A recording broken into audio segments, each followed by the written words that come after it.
주영님 또 제가 궁금했던 게 예, 예.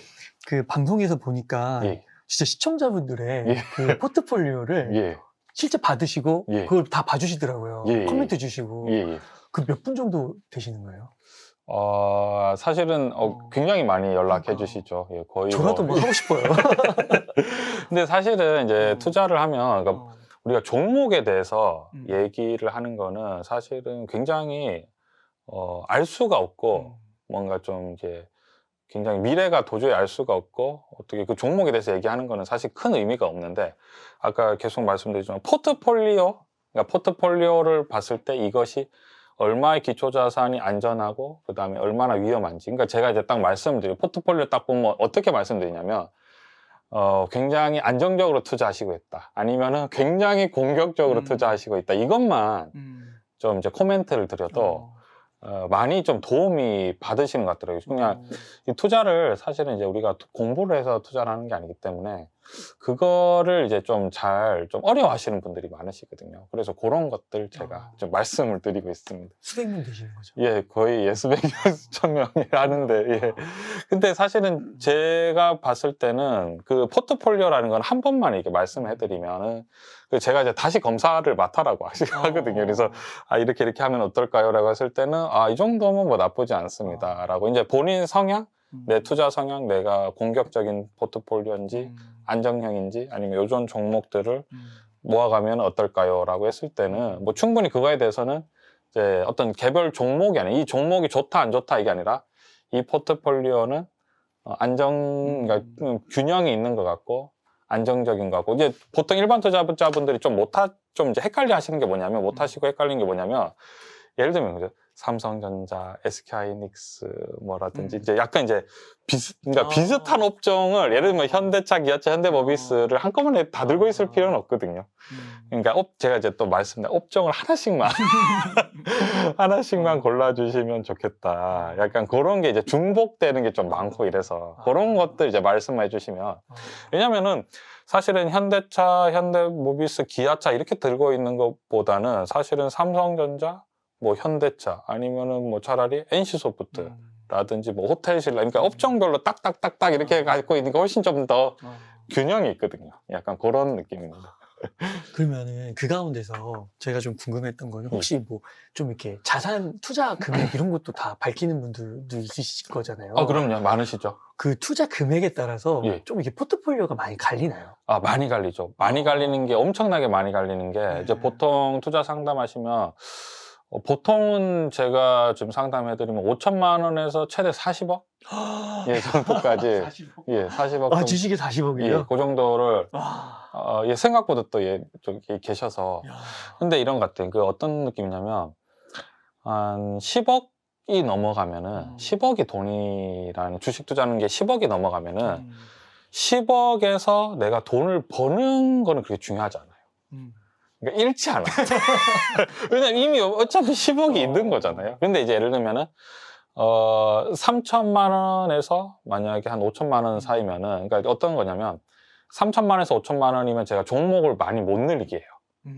딱 4개만 골라주세요. 거의 1,000만 원씩. 그러니까 이제 그러니까 3천만 원에서 5천만 원에는 분산보다는 약간 집중해서 좀 뭐랄까, 이제 돈을 이제 뭐랄까, 이제 모아가는 관점이죠. 근데 이제 제가 무슨 말씀 드리냐면, 웅달님, 3천만 원에서 2억을 모으는 거는 생각보다 어렵잖아요. 그래요? 예. 그런데 3억에서 20억을 버는 거는 어려워요. 그게 똑같은 비율인데 왜 그러냐면요. 3천만 원 있잖아요. 맨 처음에 3천만 원을 거치식으로 투자를 하고 100만 원씩 꾸준히 모은다고 생각해 보세요. 매달. 그러면은 3천만 원에서 만약에 매달 100만 원씩 넣으면은 그러니까 1200만 원이 모이잖아요. 1년 지나면. 1년 지나면 그러면 4200만 원이 되잖아요. 근데 그거를 포트폴리오를 잘 짜서 만약에 장이 이렇게 좋다. 라고 하면 원금은 4200만 원인데 그게 한 4800? 900 이렇게 돼요. 될 것 같아요. 그죠? 그리고 또 꾸준히 100만 원씩 모으면 만약에 4800이라고 늘었다고 가정을 하고 그러면은 꾸준히 100만 원씩 넣으면 원금은 6천만 원이잖아요. 근데 그게 한 7천? 왜냐면 떨어질 때마다 사 모으거든요. 100만 원씩 들어오는 거는 무조건 주식을 사는 게 아니라 지켜보고 있다가 내가 포트폴리오를 짠 거에서 떨어지면 무조건 사요. 그러면은 이게 한 3천만 원, 그러니까 제가 말씀드린 게 3천만 원에서 그냥 딱 주식을 해서 2억을 만다는 게 아니라 매달 100에서 150만 원이니까 내가 생활을 하면서 돈을 계속 모아버리는 거예요. 그러면 돈을 원래 모으는 거 플러스 돈은 모으는 거 플러스에 플러스가 되는 거거든요, 수익이. 근데 아까 말씀드린 3억에서 20억을 푸는 거는 그러니까 매달 1,000만 원 이상씩 이게 투입하는 거는 정말 좀 어렵잖아요. 근데 이제 100만 원은 누구나 내가 이제 100만 원을 저금이나 이런 걸 대신에 뭐 삼성 이게 좋은 주식이 있는데 이 주식이 쌀 때 내가 사 모으겠다. 그러니까 기초 자산이 아니라 이 주식은 어차피 배당도 3, 4%니까 은행에 두느니 이거를 사겠다. 그렇게 할 수 그런 관점으로 되잖아요. 그렇게 그래서 이제 뭐냐면 그러니까 금액이 적은 거는 제가 그렇게 말씀을 드리면서 종목을 3, 4개를 골라달라. 그러면서 이제 근데 그게 제가 절대 코멘트 하지 않아요. 그러니까 골라오세요. 예를 들어서 어떤 분은 음식료 좋아하시는 분들 뭐 이제 저는 떨어지면 뭐 LG생활건강이라든지 뭐 그런 걸 사겠습니다. 그러면 뭐 다 다양하세요. 근데 이제 제가 봤을 때 너무 성장주는 못 모으게 하죠. 그러니까 일단은 지금 수익보다는 모아가자. 그래갖고 만약에 한 2억이 되면 그때 1,000만 원이나 2,000만 원 아무거나 투자해보자. 그렇게 했다. 일단은 목돈을 모아보자라고 이제 으쌰으쌰 하고. 근데 이제 10억이 10억, 20억 이렇게 되시는 분들은 어떻게 하냐면 분산을 어마어마하게 시켜요. 왜냐면 이러면 안 되잖아요. 그러니까 만약에 20억이 있다. 그러면 한 5억 정도는 그냥 통화를 투자해요. 그냥 달러 3억 사두세요. 라든지. 이렇게 달러 안 망하잖아요. 그렇구나. 어차피 떨어져봐야 또 올라갈 거니까.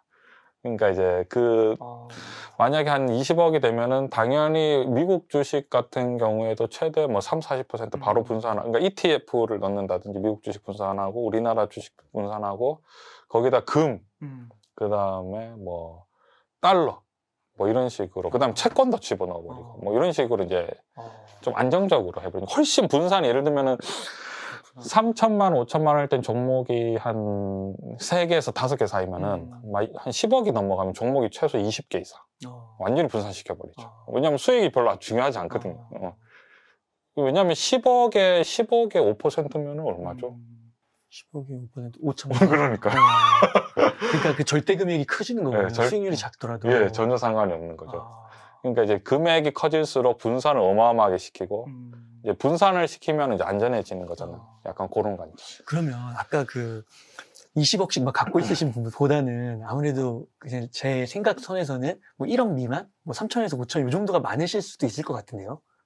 근데 그게 왜냐면 저희 포지션이 삼성전자를 사모아가는 분들이 좀 많으시다 보니까 좀 그래도 금액대가 꽤나 높으세요, 다들. 예. 계속 모아가시는 예, 단타가 아니라. 근데 단타는 거의 아무도 안 하시죠. 이야. 예, 거의 이제 삼성전자를 막 이렇게 사모으는 관점 자체가 포지션이 좀 이제 금액이 크다 보니까 길게 보시는 분들이 많겠네요. 예, 그런 분들이 많으시고, 그리고 또 처음 시작하시는 분들도 마인드 자체가 사고 팔기보다는 약간 이제 내가 열심히 일해야 되는데 투자를 안 할 수는 없고 어떻게 해서 잘 할 수 있을까요? 이렇게 말씀해 주시면 그런 식으로 제가 그러니까 그게 관점의 차이인데, 저는 그러니까 사실은 막 주식을 사고 팔게 매매를 보다는 약간 사모으게 하는 포지션이잖아요. 그런 것들이 잘 맞으면은 훨씬 더 그러니까 저희는 뭔가 투자보다 이제 생활 중심인 거죠. 일 중심. 그러니까 투자는 이제 이렇게 하는 그런 거죠. 그러면 한 3천만 원 정도의 종잣돈을 갖고 있으신 분이 있는 거예요. 그리고 월 뭐 한 100에서 뭐 200 정도 예. 꾸준히 늘 수 한 100에서 한 150 정도 예. 꾸준히 늘 수 있으신 분이 있는 거예요. 예. 그럼 이런 분들이 2억으로 아까 간다고 했을 때 예.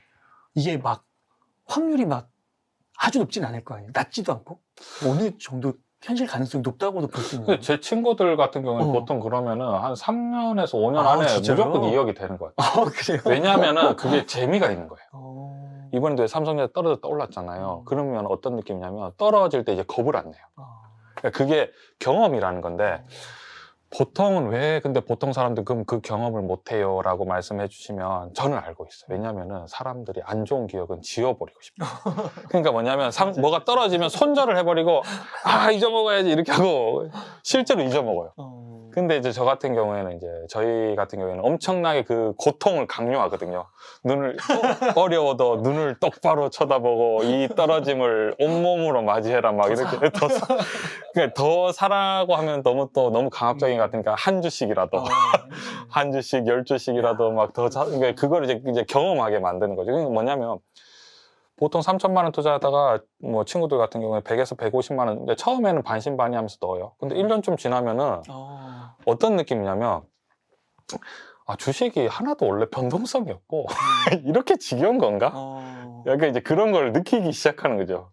이제 우량주로 넣으면 약간 생각보다 지겹거든요. 그러면서 이제 그 우량주도 떨어지면은 떨어지다 다시 올라가잖아요. 그런 걸 경험하면 어떻게 하냐면 애들이 점점 그러니까 애들이라고 합니다. 친구들이 점점 먹을 걸 안 먹고 입을 걸 안 먹고 그 돈을 원래 100에서 150을 넣던 거를 200에서 막 250을 넣고 돈이 생기면 뭐 보너스를 받았으면 막 그러니까 재미가 있는 거예요. 주식을 사 모으는 게 재미가 있으니까 그러니까 막 주식으로 큰 돈을 버는 게보다는 이제 생활을 더 뭐랄까 타이트하게 강력한 동기부여를 하는 거죠. 이제 이렇게 해서 재테크를 했을 때 너가 이제 이게 많이 이제 왜냐면 오래 하다 보면 그게 느껴지거든요. 아 이게 진짜 배당이 나오고 주식이 생각보다 뭐 삼성전자나 이런 것들을 주식 투자했을 때 변동성이 그렇게 크지도 않고 아 오히려 떨어지면 뭐 배당도 나오고 이게 그냥 뭐 내가 큰 돈 바라고 이렇게 투자하는 게 아니라 사 모으면 참 괜찮다.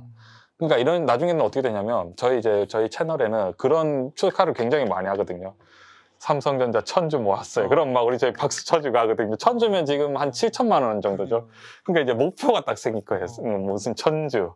무슨, 그러니까 이게, 이제, 뭐랄까, 그런 건 중요하지 않아요. 수익률은 중요하지 않아. 이제 수량을 사 모으겠다. 약간. 진짜 교과서에 나오는 약간 그런 느낌인 것 같아요. 혹시 그러면은 자산별로 알아봤으니까 성별로도 좀 나타나는 차이가 있나요? 근데 성별보다는 사실은 저희 같은 포지션 같은 경우에는 그러니까 저희가 포지션 자체가 일단 작은 주식은 잘 얘기도 안 하고 작은 주식 얘기도 잘 안 하고 그러니까 테마도 얘기를 잘 안 하거든요. 그래서 조금 이제 좀 매매를 좀 액티브하게 하시는 분들은 사실은 좀 많이 없으시고 그래서 약간 투자 성향이 좀 안정적으로 좀 꾸준히 내가 일하면서 좀 모아갈 수 있는 약간 그런 포지션이 좀 많아요. 그 연령별도 좀 다양하고 연령별로는 아무래도 좀 한 저희 같은 경우 40대 이상이 좀 많으세요. 압도적이시죠. 예. 역시 40대 이상이 거의 구독자분의 한 85%. 그렇구나. 예, 그건. 그러니까 이게 확실히 물론 딱 구분을 지을 수 없지만 그냥 뭔가 이렇게 쉽게 판단하건데 약간 나이가 좀 어리면 좀 더 이렇게 도전적이고 공격적이고 단타적인 성향이 좀 나타날 것 같은데 근데 오히려 그때는 사실은 그렇게 해보는 게 더 좋을 수 있는 게 경험이 원래 돈도 돈이지만 경험이 굉장히 누적되기 때문에 저는 나쁘지는 않다 생각해요. 이것저것 많이 해보는 게. 근데 아무래도 이제 직장 생활을 하고 또 이제 어느 정도 이제 하면은 이제 또 노후도 준비하고 하니까 이제 조금 더 약간 안정을 추구하는 거는 사실 어쩔 수 없지 않나 그렇게 생각하고 있습니다. 와 실제로 그 상담을 받으시면서 그 사례를 얘기해 주시니까 더 마음에 와닿네요. 와 정말 현장 플레이어시네. 대단하시네. 이 방송을 혹시 들으시는 분들 가운데서 자산이 많으신 분들은 뭐 또 알아서 이렇게 잘 하실 거라고 믿는데 진짜 막막하신 분들 있을 수 있잖아요. 3천만 원, 5천만 원 있는데 오늘 그 주영님께서 얘기해 주신 게 진짜 좋은 꿀팁이 될 것 같아요. 그게 주식도 주식인데 주식으로 막 이게 높은 수익률을 낸다기보다는 주식을 사 모아가면 굉장히 재미가 있거든요. 이게 뭔가 그런 게 있어요. 얘가 있는 거예요. 뭔가 내가 뭐 우리가 예를 들면 이런 거죠. 예를 들면 뭐 남자로 쳤을 때 뭐 내가 되게 뭐 좋은 차를 탄다 이러면 뭔가 좀 좋을 수 있잖아요. 그러니까 차나 시계나. 근데 이런 것도 좋지만 삼성전자 1000주?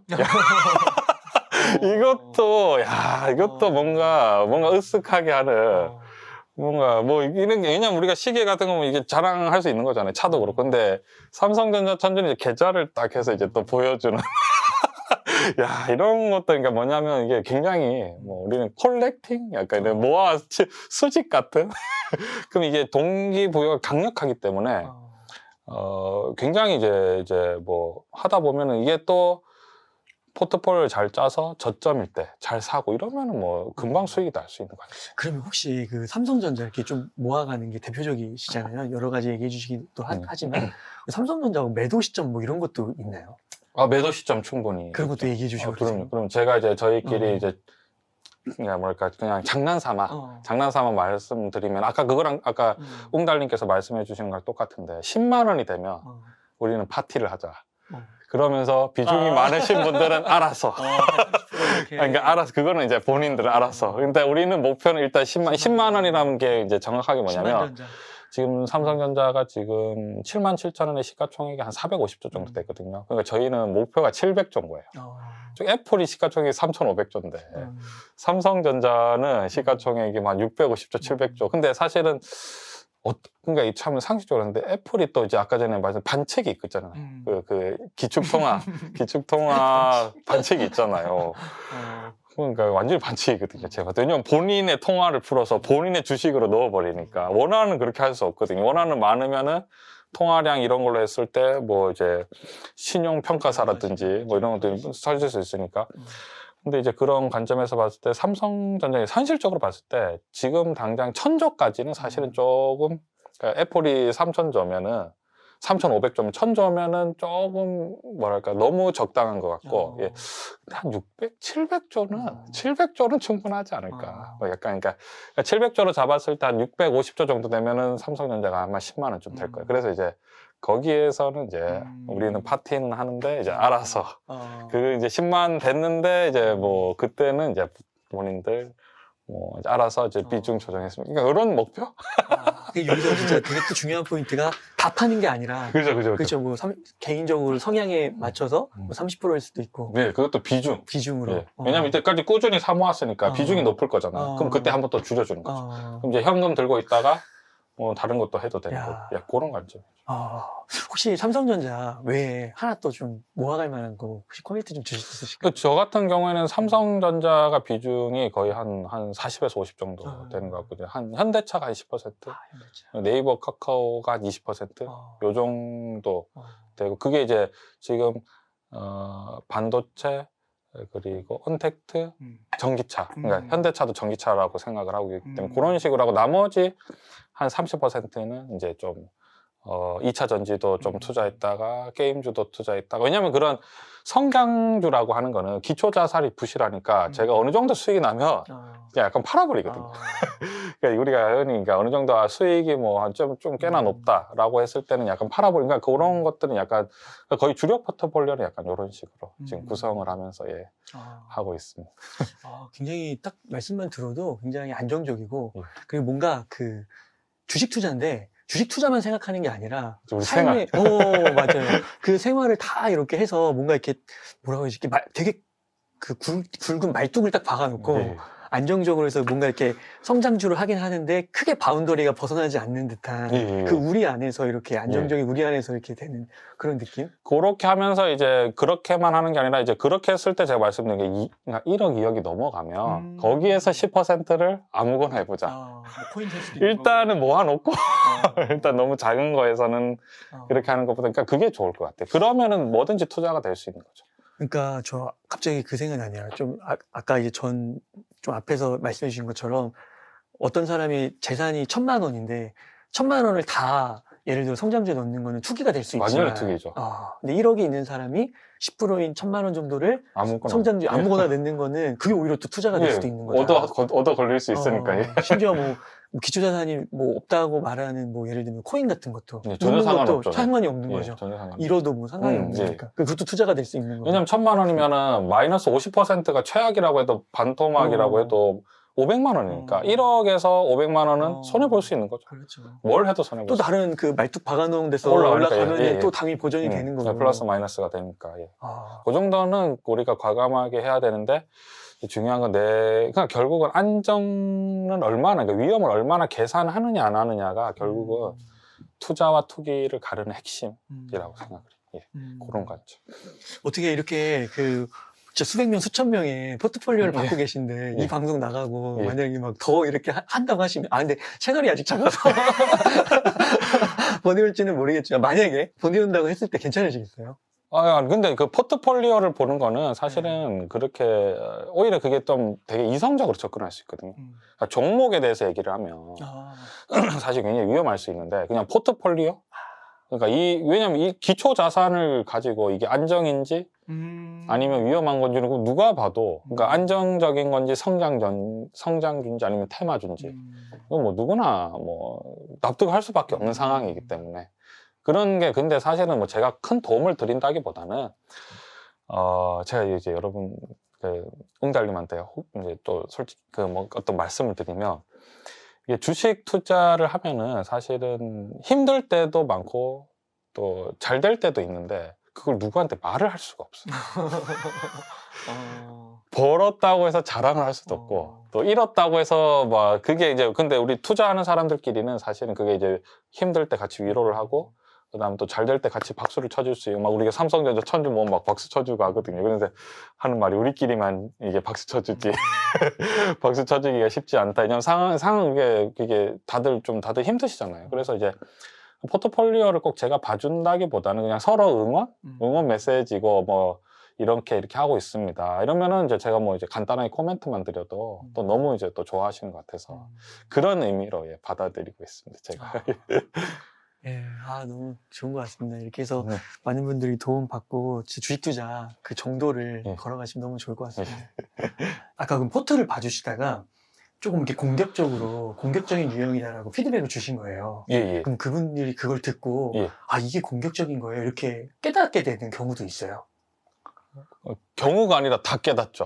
내가 이걸 잘못하고 있구나. 그러면서 조금 방어적으로 해야겠다 이런 생각을 하시는 거예요? 예, 그래서 제가 다시 이제 말씀드렸어요. 다시 포트폴리오를 짜서 검사를 맡도록 그러면은 다시 이제 짜서 이렇게 하겠습니다. 이렇게 이제 왜냐면은 그게 되게 중요한 건데 제가 뭐 이제 검사라고 얘기를 하지만 그냥 장난스럽게 말씀드린 거고 그냥 재밌잖아요. 그죠? 그냥 검사 받고 뭔가 이제 재밌잖아요. 근데 그런 계기를 통해서 이제 생각을 해보는 거죠.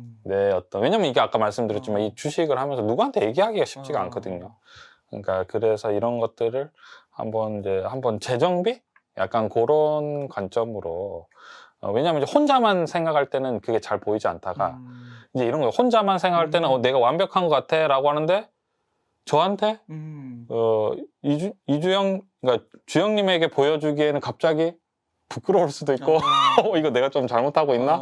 라든지 아니면 잘할 수도 왜냐면 그럴 수도 있잖아요. 그죠? 그런 관점에서 한번 조금 더 이제 그런 것들을 포트폴리오를 보면서 객관적으로 어떤 좀 생각을 많이 하시는 것 같아요. 이렇게 투자를 하다 보면 어느새 자기도 모르게 공격적으로 가 있는 거죠. 그러면서 제가 어떤 장난으로 막 너무 수익을 추구하시는 거 계신 것 같습니다. 이렇게 하는 거 공격적으로 한다 그러면은 이제 바로 아시죠. 사실은 나도 그런 것 같은데. 뭐 이제 그런 말씀을 하시면서 이제 조금 더 이제 생각을 하시는 거죠. 그런 개념인 것 같아요. 그러면은 주영님 좀 하나 더 그럼요. 만약에 되게 마이너스 계좌도 많을 거 아니에요? 많죠. 그런 거는 어떻게 탈출을 할 수 있어요? 마이너스 계좌 같은 경우에는 사실은 이제 탈출할 수가 없는 거죠. 그러니까 만약에 이제 탈출할 수가 없고 이제 만약 기초자산이 좀 부실하다. 기초자산이 부실한 주식이 만약에 마이너스가 50%가 났다. 그럼 어떻게 해야 될까요? 마이너스 50%가 나면 두 개밖에 없는 거예요. 더 살 수도 없고 팔 수도 없어요. 기다려야 되죠. 그러니까 기다릴 수밖에 없는 거예요. 그러니까 기초자산이 부실한 주식이 만약에 마이너스 50%가 났다. 마이너스 만약에 한 30%가 났다. 이러면은 기초자산이 부실하기 때문에 저점에서 더 살 수도 없고 그렇다고 지금 마이너스 40%인데 팔 수도 없는 거죠. 그러니까 이제 그러면 제가 어떻게밖에 말씀 못 드리냐면 만약에 반등하면 시장이라는 건 반등할 수 있고 반등을 하면 본전까지는 생각하지 말고 최대한 물량을 줄일 수 있게 해라 그러면 이제 그거에도 또 이제 희망이 생기는 거죠. 내가 이제 그래 정리를 할 수밖에 없다. 왜냐하면 그게 혼자 있으면 그죠. 그런 정리라는 마음을 먹기도 사실은 너무 힘들거든요. 그래서 이제 그런 경험을 통해서 그래도 다음에 이런 기초자산이 약간 부실한 종목은 내가 막 비중을 30%까지 끌어올리면 안 되는구나. 이제 그거를 배우시는 거죠. 그것만 해도 30%까지. 그러니까 20%, 사실 10%만 해도 큰일 나죠. 한 종목인을 10%를 한다는 것도 사실은 굉장히 위험한 거죠, 사실. 그렇구나. 그런 얘기 하잖아요. 주가는 이익의 함수라고요. 예. 그래서 저도 삼성전자가 실적이 이렇게 좋은데 왜 주가가 이렇게 지지부진할까 그런 생각이 좀 들더라고요. 이런 말은 좀 어떻게 해석해야 돼요? 사실은 그게 우리가 주식의 가격의 형성을 기본을 살펴보면 시장 가격이잖아요. 항상 우리가 주식 시장이라고 하는데 시장에서는 항상 매도와 매수가 서로 이제 계속해서 움직이면서 균형 가격을 만들어낼 수 있는데 이런 거죠. 아무리 회사가 좋은 회사라고 해도 일시적으로 매도 세력이 더 세질 수 있잖아요. 그러면 주식이 떨어지는 거고, 그리고 아무리 적자가 나고 사실은 뭐 지금 수익이 나지 않더라도 미래 기대심이 있으면 당장 매수가 우위가 될 수 있잖아요. 근데 이제 실적의 어떤 바로미터긴 하는데 그게 단기적으로 막 빨리빨리 적용이 되는 게 아니라 좀 이제 시간이 가면 갈수록 약간 또 적용되는 약간 그런 관점이지 않을까라고 생각하는데요. 그래서 보통 일반 투자자분들께서 그거에 굉장히 힘들어 하시죠. 아니, 좋은 회사인데 왜 주식이 못 오르지? 라든지, 아니, 이 회사는 수익도 안 나는데 왜 이렇게 급등하지? 이런 게 굉장히 많잖아요. 그게 왜냐면 시장 가격이라서 네. 그렇지 않을까라고 생각합니다. 시간이 좀 중장기적으로 보면은 예. 수렴을 하는 게 맞다고. 중장기적으로는 결국은 매출과 실적이 나오지 않으면은 사실은 주식이 상승할 수가 없고, 그리고 계속해서 이제 아무래도 실적이 좋은 주식은 상승을 하는 그런 수밖에 없지 않을까라고 생각합니다. 그러면은 그런 측면에서 삼성전자가 그 앞으로 이제 돈을 잘 번다라는 거는 그 사업에 있어서 예. 펀더멘털에 있어서 좀 튼튼하다 이렇게 이야기를 할 수 있어야 되잖아요. 예. 어떻게 보시나요? 그게 우리가 사실은 또 우리가 어떤 삼성전자를 우리가 분석한다라기보다는 사실은 우리나라 지금 산업 구조를 봤을 때는 개인들이 만약에 내가 주식 투자를 좀 안정적으로 하고 싶다, 꾸준히 하고 싶다, 이런 관점에서 사실은 우리가 이제 투자를 해야 되는데, 사실 저도 과거에는 이런 게 있었던 것 같아요. 어떤 거 있었냐면, 내가 주식 투자를 한다라고 하면은 내가 뭔가 새로운 뭔가 이렇게 종목을 고른다고 생각했거든요. 근데 지나고 나서 보니까 사실은 주식 투자를 하면은 한마디로 어떻게 생각을 했냐면 코스피를 투자한다 이렇게 생각을 해야 되거든요. 그러니까 우리 시장에 투자한다라고 생각해야 되는데 과거에는 잘못했던 게 뭐냐면 한 종목을 이렇게 투자한다고 생각했었는데 그 한 종목을 투자한다라고는 이제 생각을 안 하고 점점 이제 크게 좀 주식 투자를 생각하게 되더라고요. 왜냐면은 한 종목에 예를 들면 이제 1,000만 원, 2,000만 원 투자할 때는 그냥 한 종목에 투자할 수 있는데 내가 만약에 막 억대로 투자를 하기 시작한다. 이러면은 그게 위험이 너무 큰 것 같거든요. 개별 종목에. 그런 의미에서 삼성전자를 뭔가 투자한다는 건 실적도 실적이지만 지금 통화량이 굉장히 많이 지금 이제 코로나 사태 때문에 저금리로 인해서 통화량이 굉장히 많이 풀려 있는 상황이잖아요. 통화량이 많이 풀려 있고 이 통화량이 풀려 있는 상황에서 언택트라든지 이런 것들이 발달하면서 반도체가 많이 필요하고, 그래서 상대적으로 봤을 때 지금 삼성전자는 덜 올랐지만 오늘 애플 혹시 시가총액 혹시 웅 이사님 보셨어요? 와, 저 진짜 놀랐어요. 또 올라왔어요? 3,500조. 애플이 시가총액 7배. 3,500조까지 올라갔더라고요. 그래서 우리 지금 삼성전자는 시가총액 500조밖에 안 되니까. 근데 아까 말씀드린 대로 삼성전자가 3분기에 매출이 한 73조인데 애플이 매출이 95조인가 있거든요. 그래요? 별 차이 안 나네요. 그러니까요. 와, 근데 시가총액은 6배, 7배. 예. 그래서 와. 이런 상황에서 봤을 때, 물론 이제 삼성전자, 애플을 단순하게 뭐 비교할 수는 없겠지만, 그래도 사실 뭐 스마트폰이라든지 뭐 그러니까 비즈니스, 어차피 이제 IT 쪽, 그죠? 기술주라고 봤을 때는 너무 차이가, 매출은 그렇게 차이가 안 나는데, 너무 심하게 차이가 난다라고 생각을 해서, 뭐 이런 관점으로 봤을 때, 개인 투자자들이 만약에 이제 삼성전자를 사모아가는 관점이 다른 어떤 개별 종목보다는 좀 마음이 편하지 않을까. 지금 사실은 우리가 버블에 대한 위험이 있거든요. 왜냐하면 지금 금리를 올릴 수도 있잖아요. 언제든지. 근데 이제 예를 들어서 삼성전자는 기본적으로 좀 실적도 나고 어떤 이제 기본적으로 비즈니스가 성장성이 있고, 그 다음에 뭐냐면 우리나라에서 차지하는 규모가 엄청나게 크잖아요. 근데 이제 제가 주식 투자를 해보면 심리적으로 어떤 게 있냐면, 주식 투자를 원래 늘 마음을 다스려야 된다고 하잖아요. 그게 어떤 의미냐면, 주식 투자를 어떤 거냐면, 이제 내가 주식 투자를 할 때 힘들 때가 언제냐면, 내 주식이 손실이 날 때가 힘든 것보다는 어떤 게 되냐면, 내 주식은 안 오르는데, 다른 사람 주식만 올라가면 그게 너무 스트레스 받고요. 그 다음에 뭐냐면은 다른 사람 주식은 안 떨어지는데 내 주식만 많이 떨어지면 그때 정말 스트레스 많이 받거든요. 근데 이제 삼성전자를 투자하면, 삼성전자가 이번에도 우리가 다 같이 뭐 이제 장을 한번 겪어봤지만 삼성전자가 떨어지면 전체 시장이 같이 떨어지기 때문에, 그리고 또 뉴스에서도 굉장히 탑으로 다루고 이러니까, 그러니까 나도 힘들지만 남들도 다 힘들기 때문에 그러니까 예를 들어서 뭐 좀 예를 들면 이런 거예요. 바이오를 예를 들게요. 바이오가 엄청나게 하락했거든요. 셀트리온도 많이 하락했어요. 셀트리온부터 시작해서 우리가 뭐 흔히 그 전에 엄청 완전히 대장주라고 했던 신풍제약부터 해서 뭐 대다수의 그 바이오들이 하락을 했는데 바이오주는 그래도 시가총액에서 차지하는 비중이 그렇게 크지 않을 뿐더러 수익이 안 나요. 영업이익이 안 나기 때문에 그러니까 바이오 사시는 분들은 마음고생이 그죠. 너무 저도 생각만 해도 그죠. 너무 속이 상한데 그죠.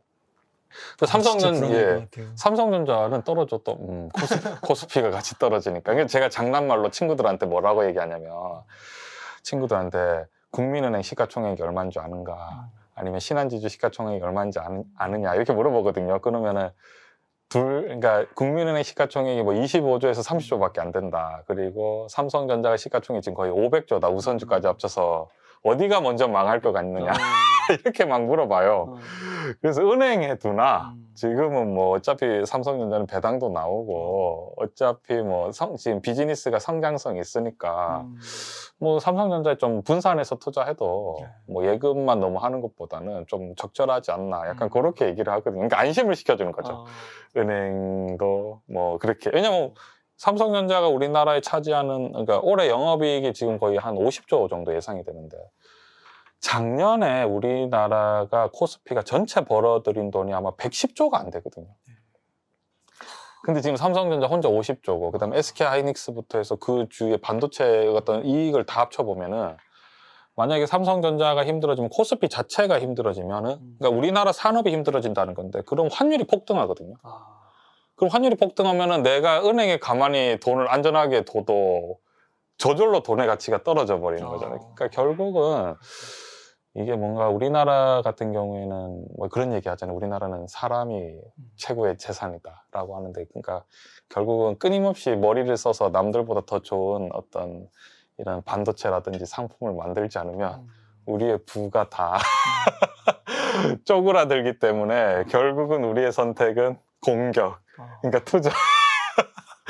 약간 우리가 좀 그런 스타일이 아닌가라고 생각합니다. 그러니까 어떻게 보면 삼성전자가 진짜 뭐 펀더멘털적으로 힘들고 어려워진다고 하면 진짜 전 국민이 다 나서가지고 전 진짜 영역에 있는 뭐 공공기관 이런 거 가릴 것 없이 해서 살릴 수밖에 없는 구조적인 면도 있겠네요. 살릴 수밖에 없다라고 표현하는 것보다는 정말 뭔가 더 열심히 공부를 시켜서 우리가 이제 공학자들, 기술자들을 더 이제 대우를 해서 어떻게 해서든지 간에 더 뭐 그런 관점이지 않을까라고 그러니까 어떻게 보면 최악을 생각했을 때 예. 이런 게 딱 심리적으로 깔려 있으면 좀 탄탄해질 것 같아요. 아, 그럼요. 그게 사실은 일반 투자자분들이 주식을 뭔가 사모으는 게 정말 쉽지가 않거든요. 그 이번에 그러니까 꾸준히 사모으라는 말이 정말 힘들더라고요. 예. 그게 정말 어렵거든요. 왜냐하면은 우리가 기본적으로 주식을 싸게 사서 비싸게 팔아야 되는데 쌀 때는 항상 안 좋은 뉴스가 맞아. 너무 많아요. 맞아. 뭐가 안 좋다, 안 좋다. 그러니까 그때는 오히려 주식을 팔고 싶고 또 올라가면은 또 이제 좋은 뉴스가 나오니까 그때는 사고 싶고 약간 그런 것 같아요. 그거를 이제 어느 정도 극복을 하면 아까 처음에 말씀드린 이제 가짜 뉴스와 진짜 뉴스, 그러니까 객관적 사실과 주관적 사실 이런 것들 이제 구분하면서 좀 심리적인 안정을 좀 얻으면 훨씬 좀 노련해지지 않을까라고 생각합니다. 그러면 올 초부터 뭐 11개월, 12개월 이렇게 좀 떨어지고 약간 오르고 뭐 이렇게 보합을 하고 있는 이 삼성전자 주식 투자를 해오시면서 막 크게 불안해하고 막 그러진 않으셨어요? 저는 사실은 하나도 불안하지 저는 하나도 불안하지 않은데 저희 이제 유튜브 채널을 구독하시는 여기 구독자분들이 너무 이제 불안해 하셔서 근데 저는 그게 너무 당연하다고 생각합니다. 왜냐면 이게 또 투자라는 게 돈으로 하는 일이기 때문에 그 돈이 굉장히 다루기가 무섭잖아요. 그러니까 보통은 우리가 200만 원이라는 돈이 일상생활에서는 굉장히 큰 돈인데 주식 시장에 만약에 뭐 5천만 원이든 1억이 딱 들어가는 순간 뭔가 300만 원은 돈도 아닌 것 같고 그러니까 굉장히 두렵죠. 예. 그런 두려움을 약간 극복하기가 쉽지 않을 것 같아요. 경험이 굉장히 많이 필요하다 생각합니다. 그럼 과거에도 뭐 이런 비슷한 시기가 있었나요? 과거에도 항상 많죠. 항상 너무너무 뭐 그때 예를 들면 그때도 말씀드렸지만 서브프라임 때는 종합주가 지수가 2000 거의 100에서 900까지 떨어지는 상황도 있었고요. 뭐 항상 주식 시장은 항상 굉장히 변동성이 심할 수밖에 없는 게 왜냐면은 본질적으로 따졌을 때 왜 이제 그게 되지 않냐면 우리가 쓰는 화폐라는 게 결국은 이 화폐 기준이 되는 기축통화가 달러잖아요. 그러니까 달러의 기준이 항상 명확하지가 않거든요. 정해지지가 않고 수량이 한정된 것도 아니고 수요와 공급으로 만들어지는 것도 아니고 언제든지 뭐 연준에서 돈을 더 찍어낼 수도 있고 그렇기 때문에 그게 항상 위기가 반복이 되는 것 같아요. 왜냐면 어떨 때는 돈이 흔하다가 어떨 때는 그러니까 돈이 흔해지면 너무 흔해지면 인플레이션이 되니까 또 그 돈을 좀 덜 흔하게 만들어야 되고 그거에 따라서 어떤 전체 주식 시장이 크게 움직이지 않을까라고 생각합니다. 그러면 그 삼성전자가 그 좀 다른 그 해외 반도체 그런 기업들의 주가랑도 좀 비교했을 때 좀 저조한 면도 있잖아요. 특히 뭐 엔비디아랑은 뭐 겹치는 면은 뭐 많이는 있는 것 같지는 않은데 거기는 팹리스고 여기는 IDM으로 종합 반도체 회사고 그래도 이렇게 좀 너무 이렇게 지지부진한 뭐 특별한 이유가 있을까요? 제가 이제 한 번씩 이제 말씀드리는 게 미국은 페어플레이를 하지 않는다. 왜냐하면 미국은 기축통화잖아요. 그러니까 기축통화가 달러잖아요. 그러면 이제 달러 같은 경우에는 미국 같은 경우에는 사실은 기축통화이기 때문에 뭐 다른 타 국가에 비해서 플러스 마이너스를 그렇게 맞추지 않고 돈을 좀 마음껏 찍는 경향이 있거든요. 양쪽 완화를 시키는데 그러면 달러로 엄청나게 돈을 풀었잖아요. 그럼 그 달러로 푼 돈이 과연 어디로 흡수되지라고 생각을 해보면 미국 같은 경우에는 생산성 위주이기 때문에 그 돈이 대부분 다시 증시로 다시 다 들어갈 수밖에 없거든요. 예를 들면 어떤 거냐면요. 미국 같은 경우에 지금 기준금리가 0.25예요. 근데 우리나라는 지금 기준금리가 지금 1 됐죠? 예, 1%입니다. 그러니까 우리는 지금 미국보다 4배나 레버리지가 지금 안 되는, 그러니까 미국 같은 경우는 0.25인데도 불구하고 우리나라는 1%까지 올라갔잖아요. 그러니까 사실 미국에 비해서 우리나라 자금 조달이 약간 게 쉽지 않은 상황인 거죠. 그래서 그러니까 미국 같은 경우에는 또 어떻게 보면 GDP도 크고 이제 그러니까 인구나 이런 땅 규모라 이런 것들을 봤을 때, 그러니까 훨씬 이제 돈을 많이 풀어서 그것들이 이제 미국으로 이렇게 완전히 다 흡수되는 그런 경향이 있어서 그래서 사실은 애플과 우리가 엔비디아나 뭐 우리가 구글이나 이런 주식은 사실은 약간 제가 봤을 때는 기울어지는 야, 너 반지 저럴 수가 이런 거 축구로 쳤을 때 원래 이제 그죠 그 축구 선수들이 한 10명쯤 더 많은 느낌? 약간 그런 그 정도예요? 그거 사야 되는 그런 느낌이 있는 것 같습니다. 근데 이제 문제는 뭐냐면 미국 같은 경우에도 아무리 기축통화라고 해도 지금은 아까 전에 우리 웅달님께서도 깜짝 놀라셨잖아요. 왜냐면 좀 그걸 다 모르시는 것 같더라고요. 3분기에 삼성전자 매출이 73조였고 애플이 뭐 95조 이 정도 수준이거든요. 그러니까 이제 매출의 차이는 실제로 20조 정도밖에 안 되는데 삼성전자는 시가총액이 지금 500조인데 지금 애플 같은 경우에는 3,500조까지 올라갔으니까 이거는 너무 심하다. 아무리 기울어진 운동장이라도 이건 너무 심하고 여기에서 만약에 애플이 더 올라간다고 하면은 우리가 생각할 수 있죠. 어떤 걸 생각할 수 있냐면 미국의 인플레이션이 급격해질 수 있겠구나. 약간 그런 생각을 할 수 있기 때문에 오히려 그러니까 이 삼성전자도 지금은 그 가격이 뭐 결코 그렇게 매력적이지 않는 건 아니다라고 생각할 수 있고 오히려 지금 미국 주식이 많이 올랐는데 미국 주식이 이제 계속 이제 여기 그냥 지금 사실은 미국이 시가총액 1위가 뭐 애플하고 마이크로소프트 왔다 갔다 하잖아요. 그다음에 구글, 그다음에 테슬라, 그다음에 메타 플랫폼 페이스북이 있고 그다음에 엔비디아가 있는데 이 시가총액 상위 종목들이 지금 전부 다 그러니까 영업이익이나 매출에 비해서 굉장히 지금 좀 올라가 있는 상황이거든요. 그러니까 과연 저 상태를 얼마나 더 끌어올릴 수 있을까? 이렇게 봤을 때는 우리가 좀 그런 것도 항상 경계하는 것도 좀 좋죠. 그러니까 미래는 알 수 없지만 그래도 그 기울어진 운동장 약간 그런 느낌이 또 있지만 그래도 이게 뭐 좀 부풀려진 면이 있기 때문에 조심은 해야 된다. 그럼요. 그 덮으면 뭐 아무리 그런 기축통화국이라도 터질 수도 있는 거니까. 왜 그러냐면 아까 말씀드렸는데 그 화폐라는 게 계속 조절을 해야 되거든요. 조절을 해야 되는데 그 조절하는 분들도 몰라요. 이게 이렇게 하면 잘 될까? 그러니까 어떤 느낌이냐면 진짜 뜨거운 불을 다루는 것처럼 조심 이렇게 다르고 미래를 예측이 안 되거든요. 그러니까 경기 위기라는 게 어떻게 하냐면 결국은 그분들도 굉장히 이제 잘 다루고 싶겠지만 이제 뭐 전혀 예상하지 못한 상황으로 인해서 이제 경기 침체가 오고 그러니까 지금 같은 경우는 이 거품이 분명히 버블이 있거든요. 왜냐면은 사실 코스피는 저는 이번에 왜 하락을 했잖아요. 아무렇지도 않았어요. 별로 떨어지지도 않더라고요. 왜냐면은 지금 우리나라 시가총액 3위가 그러니까 상위가 삼성전자가 1위인데 삼성전자 제가 봤을 때 너무 이제 비교했을 때 너무 싼 것 같고 SK하이닉스도 너무 별로 안 비싼 것 같고 그다음에 그냥 구글하고 비교했을 때 네이버도 뭐 그렇게 비싸 보이지도 않고 그다음에 현대차, 기아차, 현대모비스 그다음에 포스코, 뭐 LG전자 이렇게 시가총액 상위에 있는 종목들이 그렇게 고평가라는 느낌이 오히려 고평가기보다는 아니 이렇게 싸다니 이제 구박을 받는다는 느낌이 있어서 이제 거의 뭐 별로 걱정은 하지 않았는데 미국 같은 경우는 오히려 이렇게 좀 더 많이 상승해 있으니까 예. 그러게요. 진짜 미국 증시가 뭐 내년에 터질 수도 있다 이런 얘기들이 좀 더 많이 나오고 있긴 한 것 같더라고요. 그렇죠. 왜냐하면 그 버블을 이용해서 또 수익을 내려는 그게 버블을 일부러 터뜨릴 수도 있어요. 그러니까 그거를 왜냐하면 이제 코로나 상황이 어느 정도 잠잠해졌다 하면은 그 거품을 꺼트려야 되잖아요.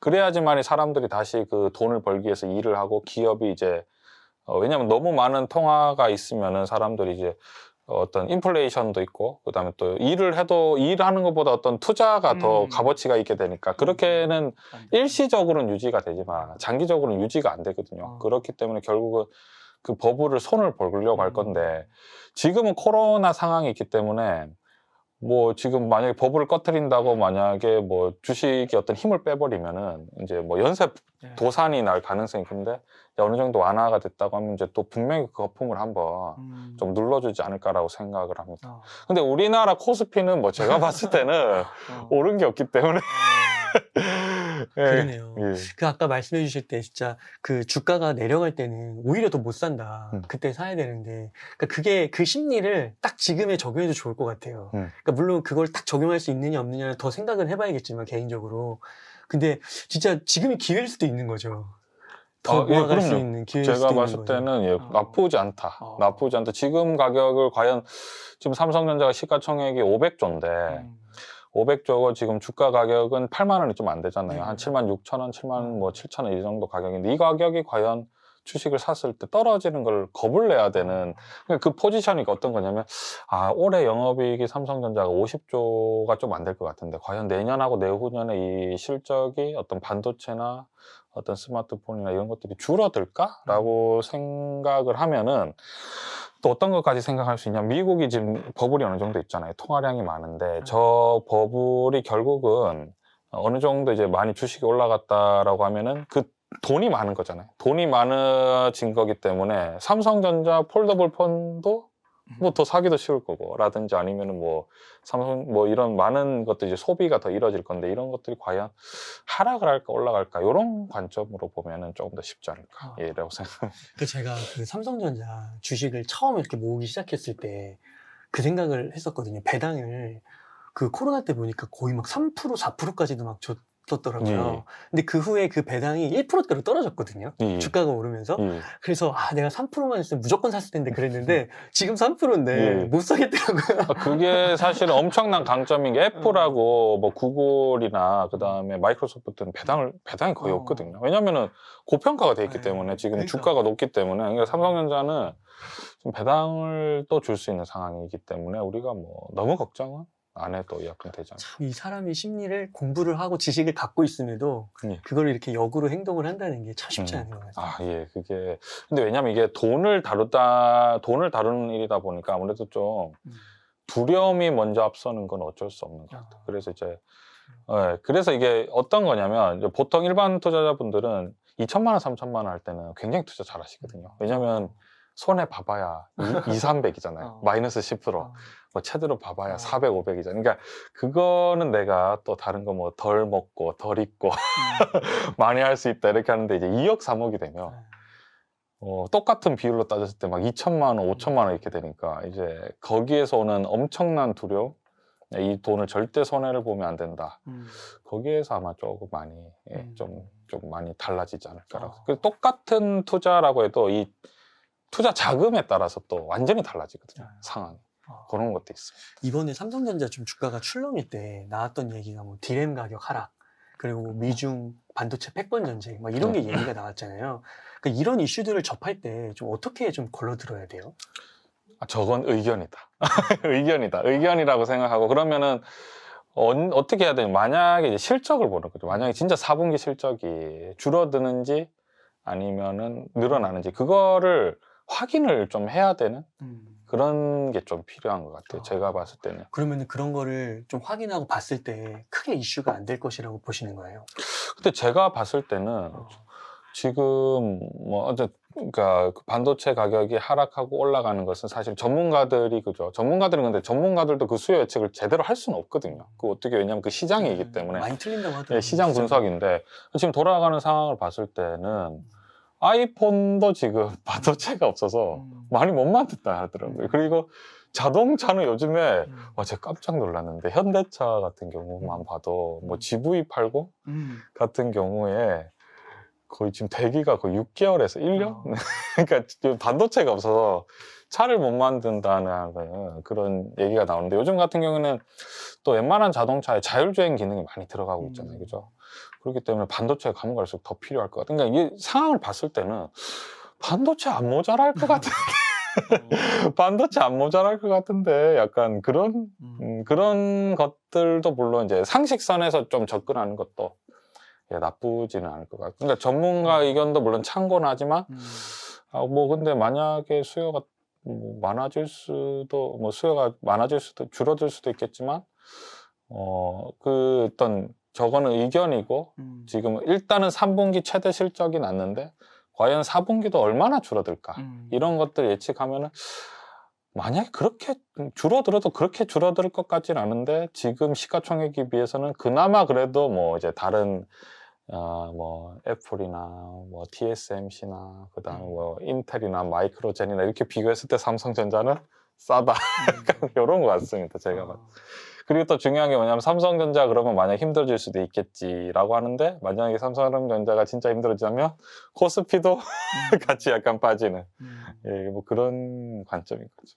그러니까 이게 전문가분들의 의견이 참 그런 것 같더라고요. 이게 물론 맞고 틀릴 거일 수 있는데 제가 한 가지 그냥 들었던 생각은 뭐냐면 그거를 얘기해 주시면 되게 좋을 것 같더라고요. 지금 의견을 내시는데 그거가 향후 몇 개월 내 이야기인지. 그러니까 예를 들어서 진짜 뭐 DM 가격 하락 뭐 이런 걸로 해서 뭐 1, 2개월 정도를 내다보고 있다라고 얘기를 해주시면 좀 더 명확하게 그 시청자분들이 듣고 판단할 수 있을 것 같은데 그냥 그런 시기가 없고 그냥 DM 가격 하락 이렇게 말하니까 이게 어디까지 좀 적용을 할 수 있는 거예요? 정말 펀더멘털을 건드리는 건지 막 이런 게 판단이 잘 안 되더라고요. 근데 그 시기를 맞출 수 없기 때문에 큰일 나죠. 얼마까지 한다 이러면 너무 명확하잖아요. 근데 이게 우리가 생각하는 게 보통 일반 투자자분들께서 투자를 하실 때 조금 더 이제 참고하시면 좋은 게 이게 기업 분석가가 있고 시장 전문가가 있거든요. 근데 기업 분석이라는 거는 결국은 우리가 최근 같은 경우에 뭐 대우건설이 중흥건설에 인수되고 뭐 두산인프로코가 현대중공업에 인수되고 그러니까 우리가 어떤 주식을 판단을 할 때 절대적인 어떤 주식 가격을 분석하는 거는 사실 너무 어렵잖아요. 그러니까 그거는 이제 M&A 전문가들, 그러니까 기업 인수하시는 분들이 하는 거고 저희는 이제 시장에서 이제 약간을 판단을 해야 되는 건데 시장에서 판단하는 게 뭐냐면 결국은 뭐 저쪽 옆집 사과는 5만 원인데 한 박스에 5만 원인데 여기는 만약에 사과가 4만 원에 판다. 그럼 여기가 싼 거잖아요. 그러면 이제 우리가 시장을 갈 때 어떤 물건을 살 때 우리가 그 어떤 상품의 절대적인 값어치는 사실 구하지 않거든요. 뭐 사과를 사는데 뭐 거기 토지 가격 임대료가 얼마고 뭐 여기를 짓는데 인건비야 이런 거를 계산하면서 사는 게 아니라 저쪽에는 5만 원에 파는데 여기에는 4만 원에 파네 비슷한 거면 4만 원짜리 먹자 약간 이런 거겠다. 아니면 여기가 5만 원짜리 너무 맛이 좋으면은 이제 그거를 사는 것처럼 그러니까 주식 투자를 할 때 이런 식으로 시장적으로 비슷한 물건을 놔둬서 근데 이제 중요한 게 보통 또 투자하실 때 힘드신 게 사과랑 딸기랑 비교하면 안 되거든요. 그러니까 사과끼리 비교해야 되는데 이제 그러니까 같은 업종 안에서 과연 이 정도 수익이 나고 이 정도 매출이 나고 이 정도의 어떤 비즈니스가 있는데 이것이 얼마가 이제 좀 적정한지 이거는 좀 상대적으로 비교할 수 있지 않을까 이런 관점. 그런 측면에서 봤을 때는 좀 삼성전자는 괜찮고 아직도 좀 저평가인 것 같고. 저평가라기보다는 제가 봤을 때는 약간 적절한 것 같은데 지금은 이제 제가 봤을 때 옆집 사과가 20만 원에 팔은. 보니까 저기 물 건너 사과가 지금 한 박스 20만 원이야. 오, 이거 우리 집 옆집에는 똑같은 사과가 5만 원인데 약간 이런 느낌? 약간 그런 느낌이 있어. 그러니까 이게 약간 그 기술적인, 기업적인 면하고 시장적인 그런 접근을 했을 때 기술적인 면은 뭐 거의 뭐 비슷비슷하다고 볼 수 있는 거고, 근데 시장적으로 봤을 때는 지금 말씀해 주신 대로 그런 느낌.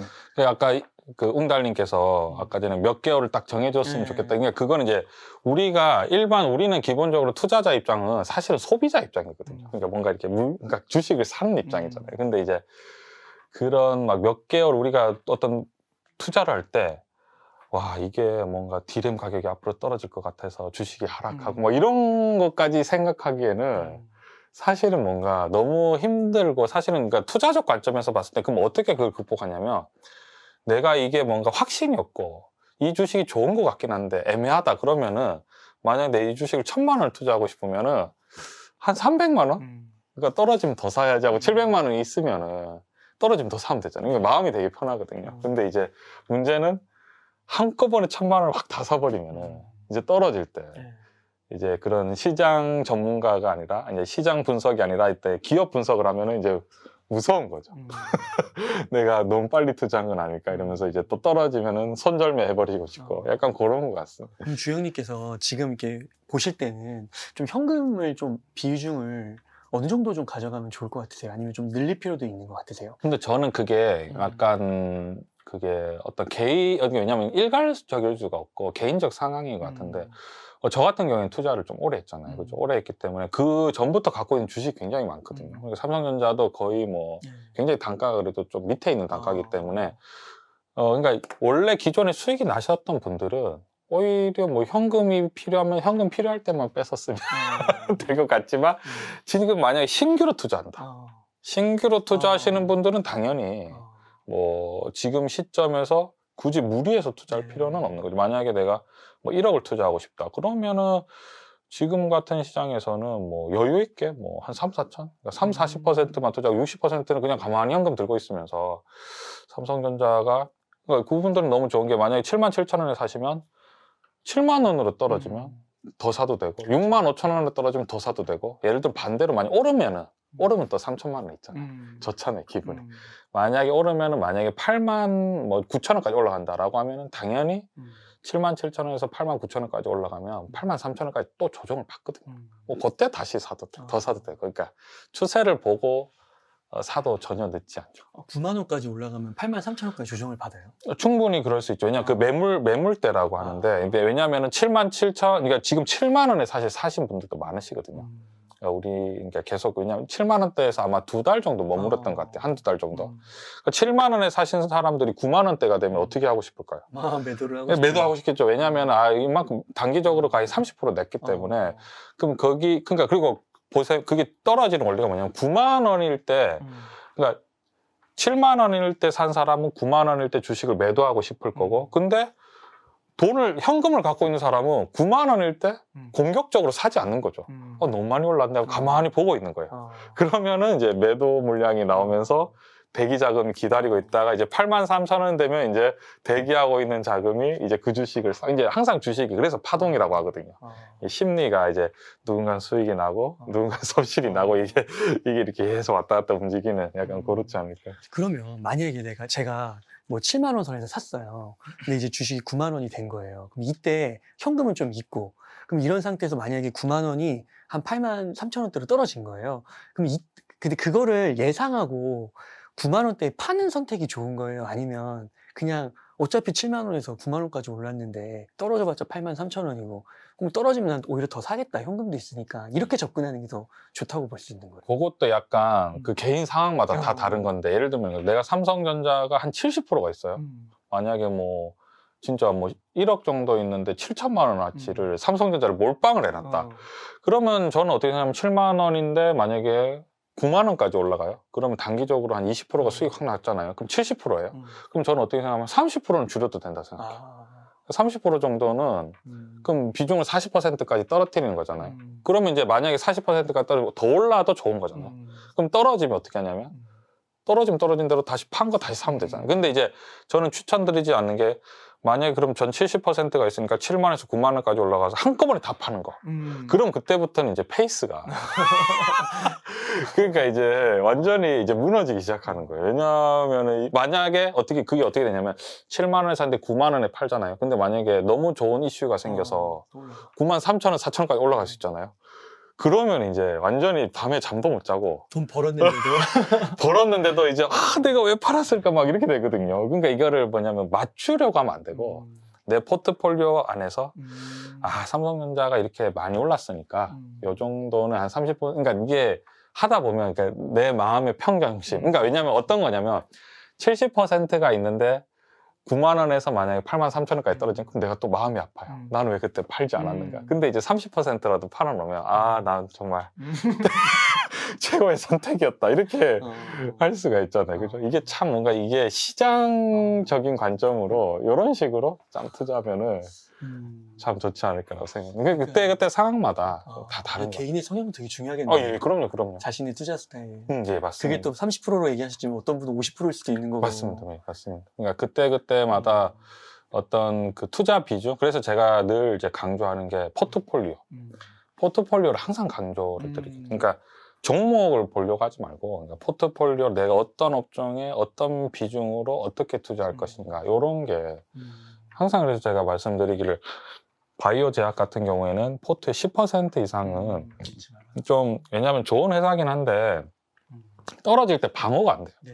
기초 자산이 이제 없기 때문에, 그러니까 매출과 영업이익이 안 나오고 배당을 줄 여력도 안 되기 때문에 이게 떨어질 때 방어가 안 되거든요. 그러니까 이번에 보면은 현대차 같은 경우에도 현대차가 이제 실적이 좋잖아요. 최근에 실적이 굉장히 좋아지고 있는데 실적이 좋기 때문에 주식이 안 오르잖아요. 그럼 자사주 5천억 매입해버리거든요. 돈이 많으니까.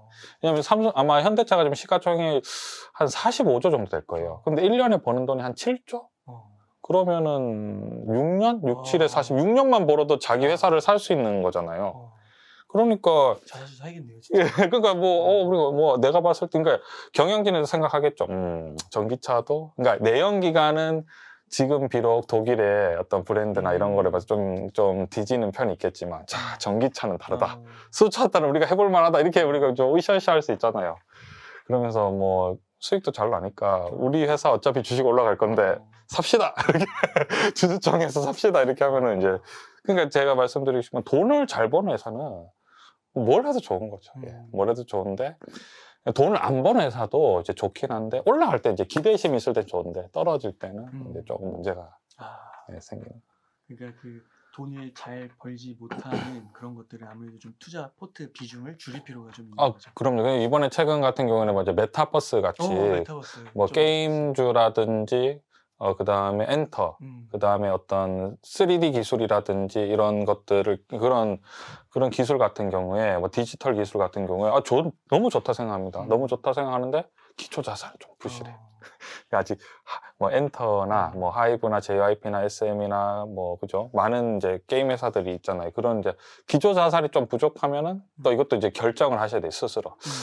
내가 이거 1억 중에서, 1,000만 원어치를 살까, 500만 원어치를 살까, 아니면은 그래 나는 조금 더 공격적으로 가고 싶다. 20%, 2,000만 원을 살지. 이거를 이제 탁탁탁 약간 좀 정해야 되지 않을까. 그렇게 하면 이제 원래 보통은 이제 또 이제 경험인데 이게 돈이 무섭잖아요. 그러니까 돈이 무섭기 때문에 또 특이하게 우리가 여행을 가면은 여행을 가서 얼마를 쓰고 어디 숙소에 가고 뭘 먹고 이렇게 계산을 잘 하잖아요, 그죠? 근데 투자를 하면 계획을 좀 안 하세요. 무서운가 봐, 이게. 좀 이해가 되긴 돼요. 왜냐면 되게 이제 돈 다루는 게 무서운데, 그거를 이제 투자를 할 때도 좀 명확하게 계획을 세우셔서, 그러니까 내가 이렇게 딱 정하는 거예요. 내가 100이면은 포트폴리오에 그러니까 기초 자산이 튼튼한 회사를 몇 %를 넣을 것인가. 그러니까 최소 배당이 2% 이상이라든지, 시가총액 대비해서 몇 %의 어떤 수익을 낼 수 있는 기업이라든지, 아니면 나는 공격적으로 나는 지금 당장 수익은 못 나도 앞으로 성장할 수 있을 만한 뭐 예를 들면 뭐 언택트라든지 뭐 게임이라든지 뭐 엔터 사업이라든지 그런 것들을 몇 %를 넣을 것인지 그걸 약간 이제 정하고 투자를 하면 훨씬 명확해지죠, 투자가. 그런 관점. 좀 계획도 세우고 예. 또 이익에 비해서 포트도 정말 한번 비율도 그러니까 너무 오버하면 안 될 것 같아요. 자기 성향이 예를 들어 뭐 메타버스에 투자를 하는데 뭐 견뎌낼 수만 있으면 더 싫어도 되는 거죠, 사실. 그럼요. 예. 그거는 뭐 본인의 우린 소비자 입장인데 본인의 취향에 따라 하는 거죠. 근데 이제 싫어놓고 괴로워하면 안 예, 돼요. 그거는 이제 본인의 판단인데 이제 그런 것들을 근데 이제 잘 모르시는 분들은 이제 요런 게 있다. 그러니까 투자라는 게 이런 식으로 계획적으로 충분히 할 수 있다. 그러니까 왜냐면 그것도 모르고 왜냐면 우리가 중고등학교 때 경제 교육을 사실은 뭐 배워본 적 주식도 사실은 뭐 주식 투자나 이런 거 한 번도 배워본 적이 없기 때문에 어른 돼서 배우는 거죠. 보통 이제 투자하실 때 뭐 이게 돈이 된다더라 이렇게 해서 시작하는 경우가 많아서 좀 그렇지 않나라고 생각합니다. 그러면 그 주영님 방송 보면은 삼성전자, 뭐 현대차, 네이버, 카카오 이런 정도는 되게 핵심적인 포트로 구성하라고 하시잖아요. 예. 그거는 변함이 없으신 건가요? 왜냐면은 지금 이제 그러니까 실적이 어느 정도 나오면서 좀 미래 기대 값어치가 있다라고 보면은 이제 많은 주식들이 있죠. 많은 주식들이 있는데 일반 투자자분들은 왜냐하면 정보 접근도 쉽지 않고 심리적인 것도 굉장히 중요하거든요. 그러니까 이런 거죠. 예를 들면은 지금 시가총액 상위 종목에서 수익이 나는데 좀 싸다라고 생각하면 제가 볼 때 삼성전자와 SK하이닉스가 있어요. 근데 SK하이닉스랑 삼성전자가 약간 중복이에요. 그럼 이제 개인 입장에서는 둘 중에 하나만 선택해야 되거든요. 그럼 삼성전자가 낫고. 그리고 시가총액 보면은 이제 네이버, 카카오 같은 경우에는 이제 좀 기대심, 그러니까 성장주적인 측면에서 접근하시면 좋겠다라고 말씀드리고요. 그다음 삼성바이오나 뭐 셀트리온이 또 시가총액 상위 있죠. 이거는 바이오. 그다음에 거기에서 또 포함될 수 있는 게 뭐 2차 전지, 삼성 SDI와 LG화학, 그다음에 현대차 이런 관점인데 개인들이 투자를 할 때 봤을 때는 어떤 느낌이냐면 삼성전자하고 현대차는 좀 실적이 좀 막강하거든요. 거기에다가 좀 우리나라에서 차지하는 위치가 굉장히 크잖아요. 그래서 뭐 뭔가 이 주식들이 떨어지면 뉴스에서도 좀 난리가 나요. 내가 알고 싶지 않아도 뉴스만 들어도 다 가르쳐주고 거기에다 이쪽 주식이 떨어지면 또 전체 시장이 하락하니까 조금 이제 하락을 하는데 이제 이런 관점이 있죠. 이제 성장주적인 관점에서는 본인이 선택해야 돼요. 언택트, 바이오, 2차 전지 어느 게 더 마음에 드세요? 저는 만약에 내가 포트에 20% 정도를 싣고 싶다. 어떤 게 좋으세요? 순위를 매기면 언택트, 배터리, 바이오. 그럼 일단 언택트가 1위. 예, 언택트 아닌 배터리 1위가 될 것 같아요. 언택트 아니면 배터리 짜자자자 결정해 주세요. 지금은 언택트가 될 것 같아요. 언택트? 그러면은 이제 네이버와 카카오를 적절하게 그러니까 이거는 본인의 어떤 선택인 것 같아요. 그러니까 저도 몰라. 저도 네이버와 카카오가 앞으로 어떻게 미래에 성장할지는 그거 아무도 모르는 거예요. 그리고 삼성 SD와 LG화학이 앞으로 얼마나 성장할지는 아무도 모르는데 중요한 거는 성장 가능성은 충분히 있는 그런 상황인 거잖아요. 그래서 제가 봤을 때 이제 본인이 그거는 사실은 뭐 누구한테 맡기는 것보다는 둘 다 기초 자산은 튼실하진 않다. 이거 뭐냐, 기초 자산을 평가하는 건 우리가 객관적으로 할 수 있거든요. 그냥 숫자만 보면 되니까. 숫자만 보면 되니까 우리가 이거 얼마든지 평가할 수 있는데, 나는 뭐, 이주영이 뭐 이런 언택트가 더 좋다라고 해도, 나는 아니다.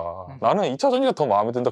그거는 뭐, 그죠. 완전히 그런, 미래는 아무도 알 수 없기 때문에 약간 그래서 결국은 이제 투자는 이제 기초 자산이나 아니면 이런 어떤 성장성, 이런 것들에 대한 비율, 그거를 얼마나 절묘하게 잘 본인에게 적절하게 구성하느냐가 좀 투자에 굉장히 중요하지 않을까. 그 기초자산이라고 하면 매출, 영업이익을 뭐 1번으로 보고 예. 그 다음에 뭐 PER 같이 그 이익 대비해서 몇 년 안에 그 회사를 전체를 살 수 있느냐 예. 그런 식으로 접근을 하면 기초자산 파악이 된다고 볼 수 있을까요? 충분히 이제 다른 거를 다 제치더라도 그냥 매출이 얼마냐, 그러니까 이 회사의 활동량이 얼마나 되느냐, 그리고 이 매출 안에서 얼마 이익 구조를 낼 수 있느냐. 근데 사실은 요즘에는 저는 이제 어떻게 생각하냐면 매출과 영업이 그게 참 어려운 게 당장의 매출은 나지 않아. 그러니까 당장의 매출은 당장의 수익은 나지 않아도 매출이 계속 크게 유지되면 상대방을 자꾸 그게 압박하거든요. 그러니까 그게 덤핑이라고 하죠. 아마존도 그렇게 싸게 했잖아요. 막 그렇게 해서 그러니까 그런 것들을 보는 게 이제 투자에 굉장히 큰 안목이 되긴 하죠. 이제 그런 것들도 이제 사실은 우리가 이제 매출과 영업이익도 단순하게 말할 수는 없는데 왜냐면 보통 일반 투자자분들은 그러니까 매출하고 영업이익도 잘 안 살피시더라고요. 그리고 시가총액도 그러니까 시가총액 대비 매출과 영업이익을 안 살피시는 분들이 많으시거든요. 그래서 최소한 지금 회사의 어떤 주식으로 시장 가격이 몇 조 정도로, 그러니까 어느 정도 가격으로 전체 주식수 곱하기 현재 가격이 얼마인지를 좀 파악을 하고 이거 대비해서 매출과 영업이익을 어느 정도가 나는지는 최소한 우리가 알고 투자를 하셨으면 좋겠다라고 하는데 그 안에서 이제 세밀하게 들어가면은 사실 또 그것도 이제 답이 없는 상황이죠. 왜냐하면 과거에 같은 경우에 테슬라도 엄청나게 구박받았었거든요. 완전히 몇 번을 파산을 할 뻔했어요. 몇 번을 파산을 할 뻔했는데 이제 나사에서도 지원을 해주고 몇 번은 이제 그 스페이스X 같은 경우죠. 그런 경우가 많았던 것 같아요. 그러니까 그게 참 기업가 정신이라고 하는 것 같습니다. 그런 것까지도 진짜 계산하려고 하면 제 머리가 많이 아플 것 같아요. 맞습니다. 그게 또 주식의 묘미인 것 같기도 하고. 예, 맞습니다. 근데 저는 약간 고수라기보다는 약간 이제 그냥 주식 시장을 좀 오래 지켜보다 보니까 저는 제가 뭔가 투자를 굉장히 잘한다는 느낌보다는 약간 이제 호객을 덜 당하는 느낌?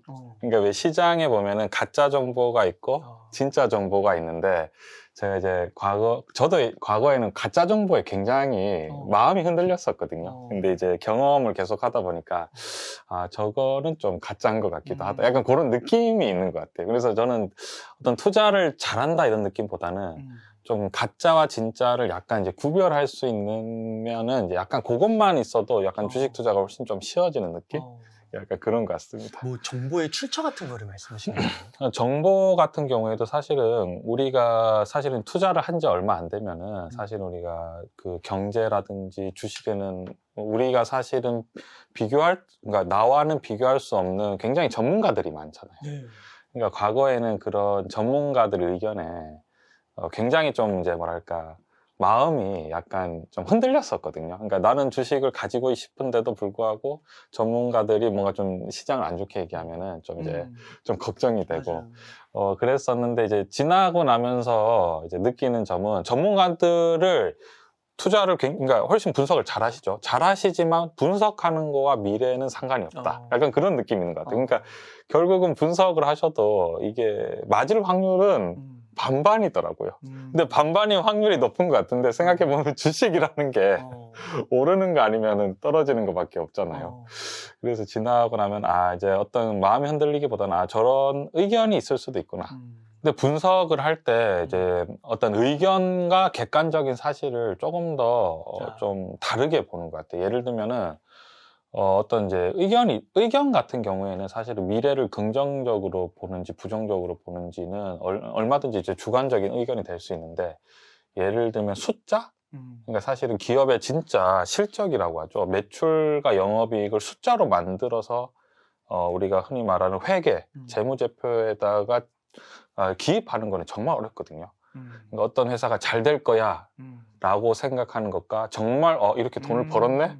그래서 이제 모든 초점을 과거에는 이제 내가 주식을 가지고 있으면 저분은 어떤 말씀 하셨지? 이분은 어떤 말씀 하셨지? 약간 요렇게 포커스가 과거에는 그랬었는데 지금은 기본적으로 이 회사의 실적이 요 정도가 난다라는 기준을 가지고 이분의 의견도 참고하고 저분의 의견도 참고하고 그러니까 그 기업이 이제 과거에는 투자를 할 때 기업보다는 사실은 분위기에 굉장히 휩쓸렸는데 지금은 어떤 투자를 할 때 어떤 투자 기준이 어떤 기업의 실적에 명확하게 그걸 가지고 과연 이 상황에서 예를 들면 이런 거죠. 어떤 기업이 실적이 굉장히 좋아요. 실적이 좋은데 과연 지금 금리가 올라간다고 해서 이 기업의 실적이 얼마까지 줄어들 수 있을까?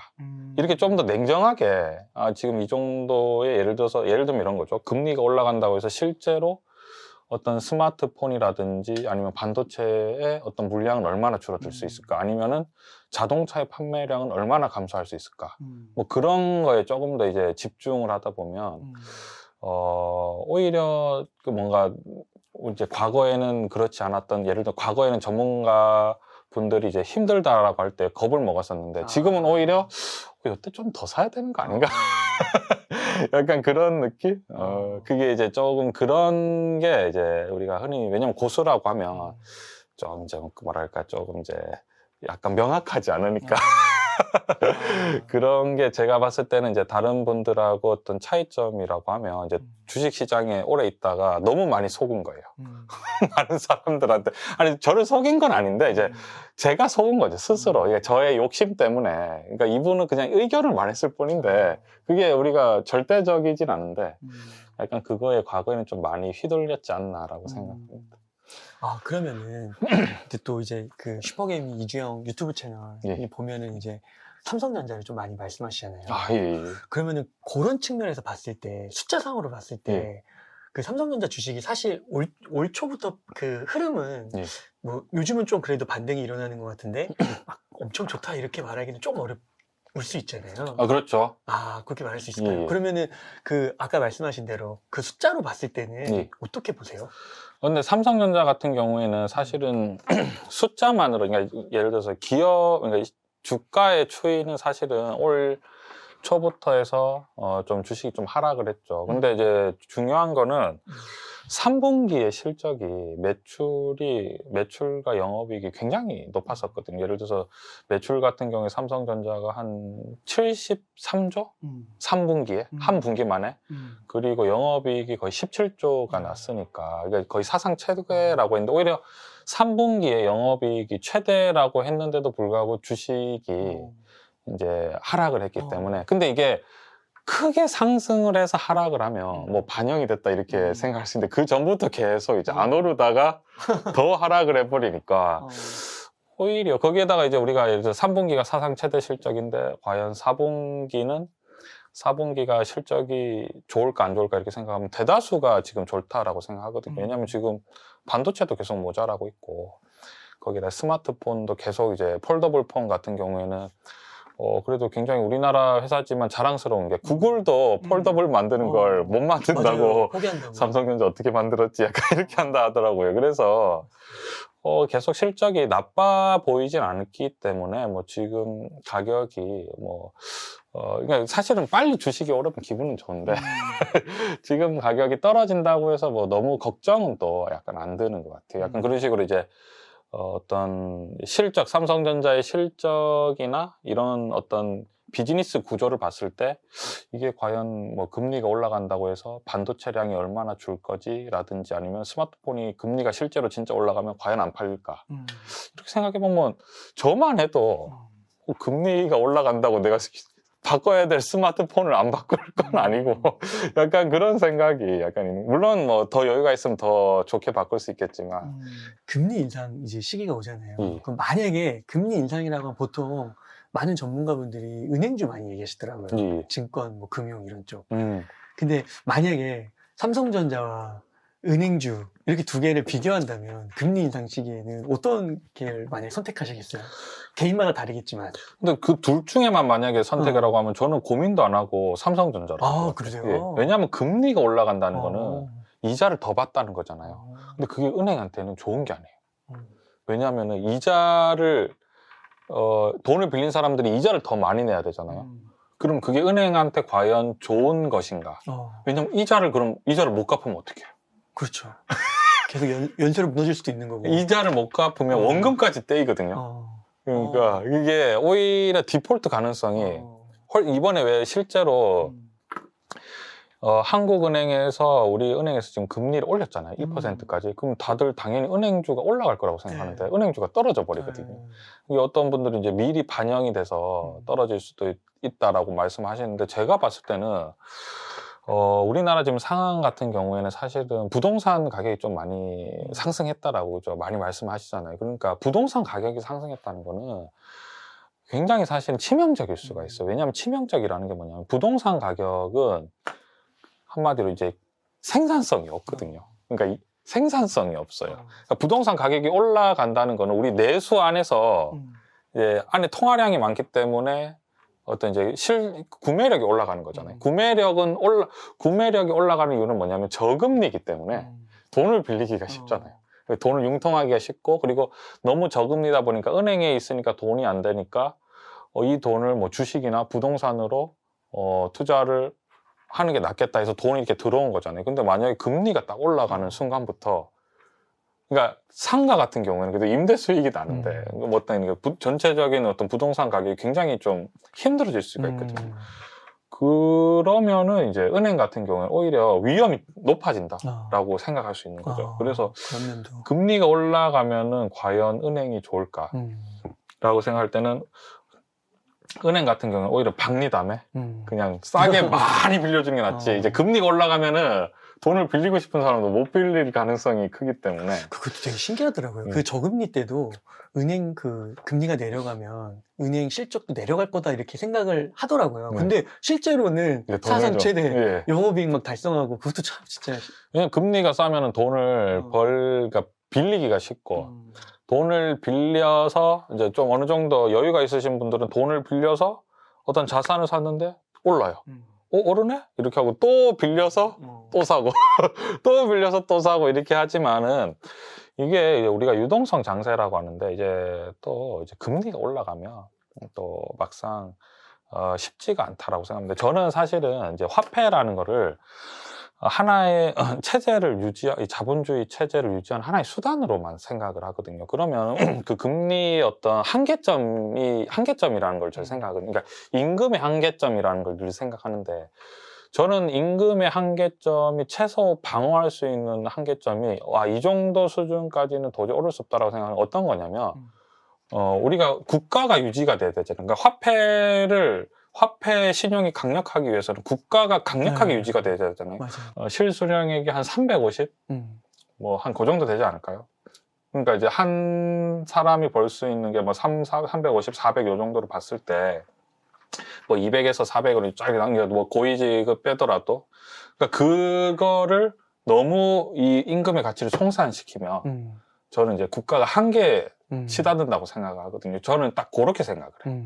그래서 이제 보통 이제 평범한, 우리가 흔히 말하는 이제 국가에 굉장히 이제 국가를 기본적으로 돌아가게 할 수 있는, 저는 항상 이제 군인, 경찰, 그런 공무원직 있잖아요. 그 공무원들이 과연 그 임금 소득의 어떤 기준점으로 딱 잡고, 요 정도는 너무 심하다. 요 정도는 너무 약하다. 저는 약간 그렇게 생각하는 것 같아요. 이제 국가가 유지가 돼야 되니까, 그렇게. 그게 이제 금리가 내려가서 우리가 그러니까 이런 분들이 만약 생활이 너무 안 돼, 만약 부동산 가격이 막 너무 막 많이 내서. 그러니까 생활을 봤을 때 막 음식 먹는 게 그냥 우리가 음식을 사 먹는데 한 달에 100만 원 이상 나가기 시작한다. 이거는 이제 어떤 대가를 감수하고서라도 금리를 올려야 되는 거예요. 아니면 이제 다 붕괴되는 거죠. 인플레이션 막아야 되니까. 왜냐면 이제 그거를 딱 제가 그런 기준으로 딱 보거든요. 그러니까 지금 물가가 막 올라가잖아요. 그러니까 사람들이 금리 올릴 건데 언제 올릴까 하면서 이 정도는 화폐가 그러니까 이게 어떤 거냐면 딱 그 기준을, 그 임금을 기업의 임금으로 저는 안 보고 그 공무원 기준으로 딱 보는 거예요. 그래서 우리가 뭐 지금 최근에 막 외식 물가나 막 다 올라가고 막 요즘은 뭐 설렁탕 15,000원.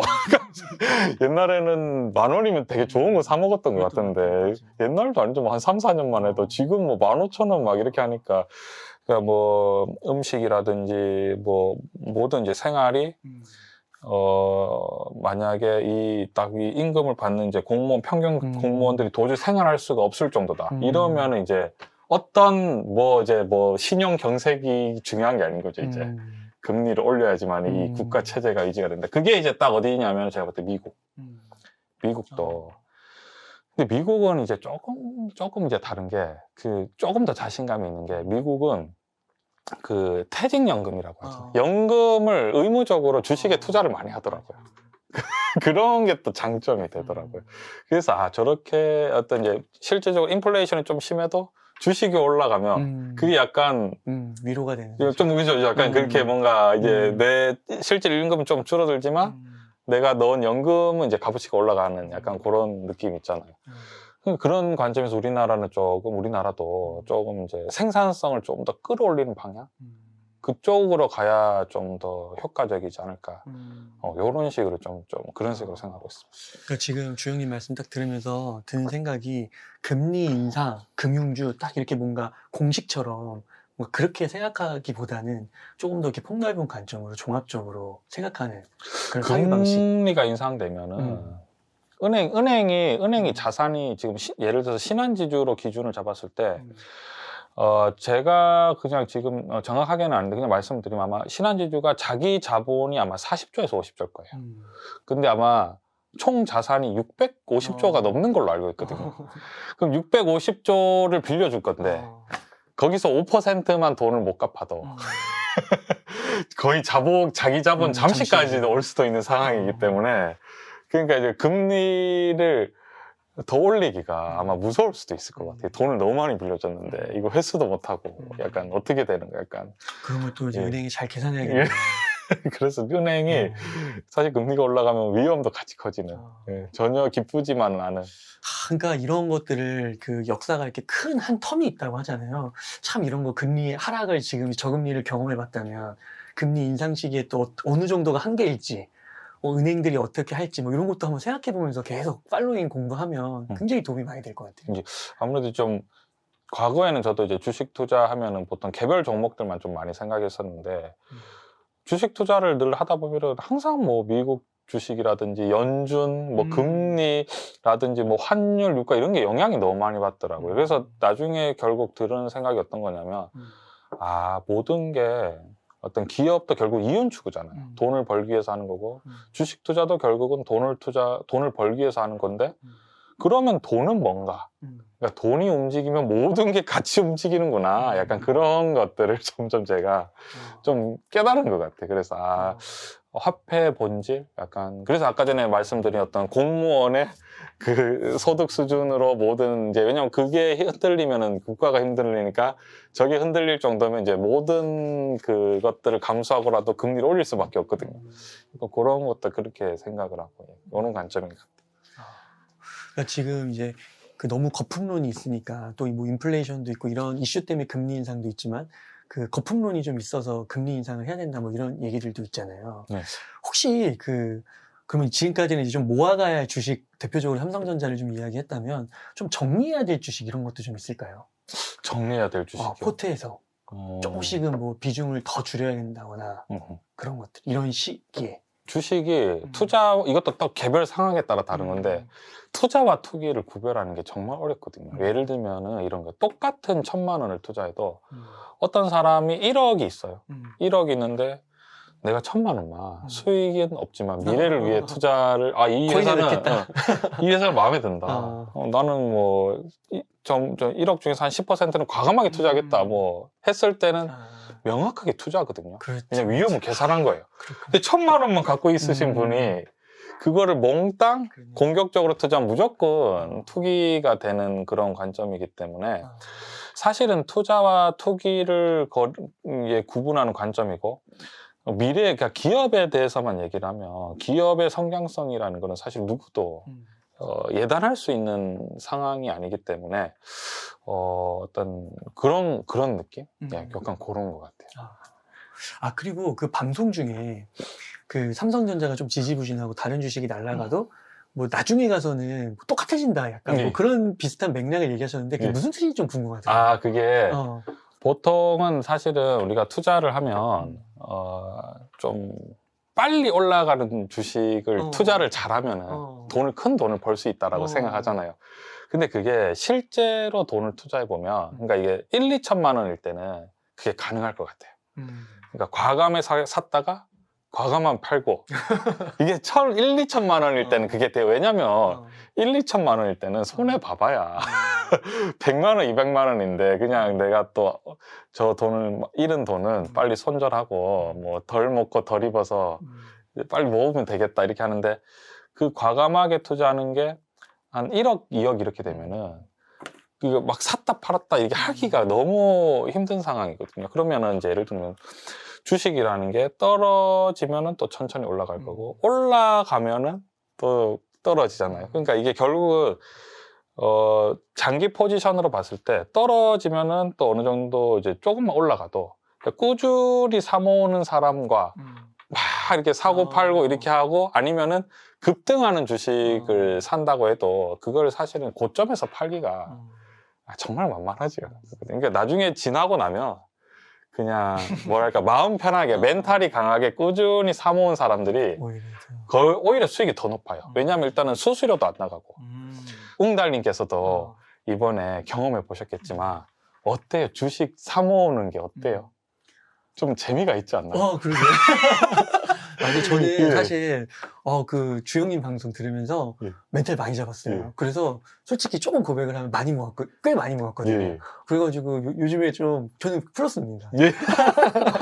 삼성전자 플러스가 됐어요. 막 계속 모아가지고. 그 주식이 사실은 우리가 이게 조금씩 사모으다 보면 뭔가 주식을 사모으는 게 또 재미가 있거든요. 그러니까 뭐냐면 동기부여가 돼요. 뭐냐면 내가 예를 들면은 그러니까 이거를 그러니까 예를 들면 좀 이거를 나를 위한 만족이다. 나는 요거를 이제 소비를 해야지라고 하는데 이게 내가 이걸 꾸준히 사모아야 되겠다고 하면은 막 엄청 열심히 약간 사모으게 되는 그런 경향이 있거든요.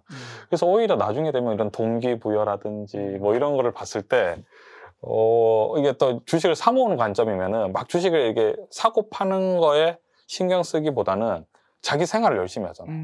그러니까 왜냐면 보통 일반 대부분 투자자분들은 주식 투자만 하는 게 아니라 내가 그렇죠. 일을 하면서 생활이 있죠. 주식 투자를 하는 건데 이 변동성에 너무 스트레스를 받으면 자기 일이 안 되거든요. 그러니까 그거를 그냥 포트폴리오로 이제 딱 정해서 내가 뭐 삼성전자, 뭐 실적 나온 삼성전자, 뭐 현대차 라든지 뭐 성장주 같은 경우에는 뭐 네이버를 사든 카카오를 사든 삼성 SDI를 사든 아니면은 뭐 또 엄청 또 작은 주식인데 이거는 저번에 한번 뉴스 보니까 좋은 것 같다.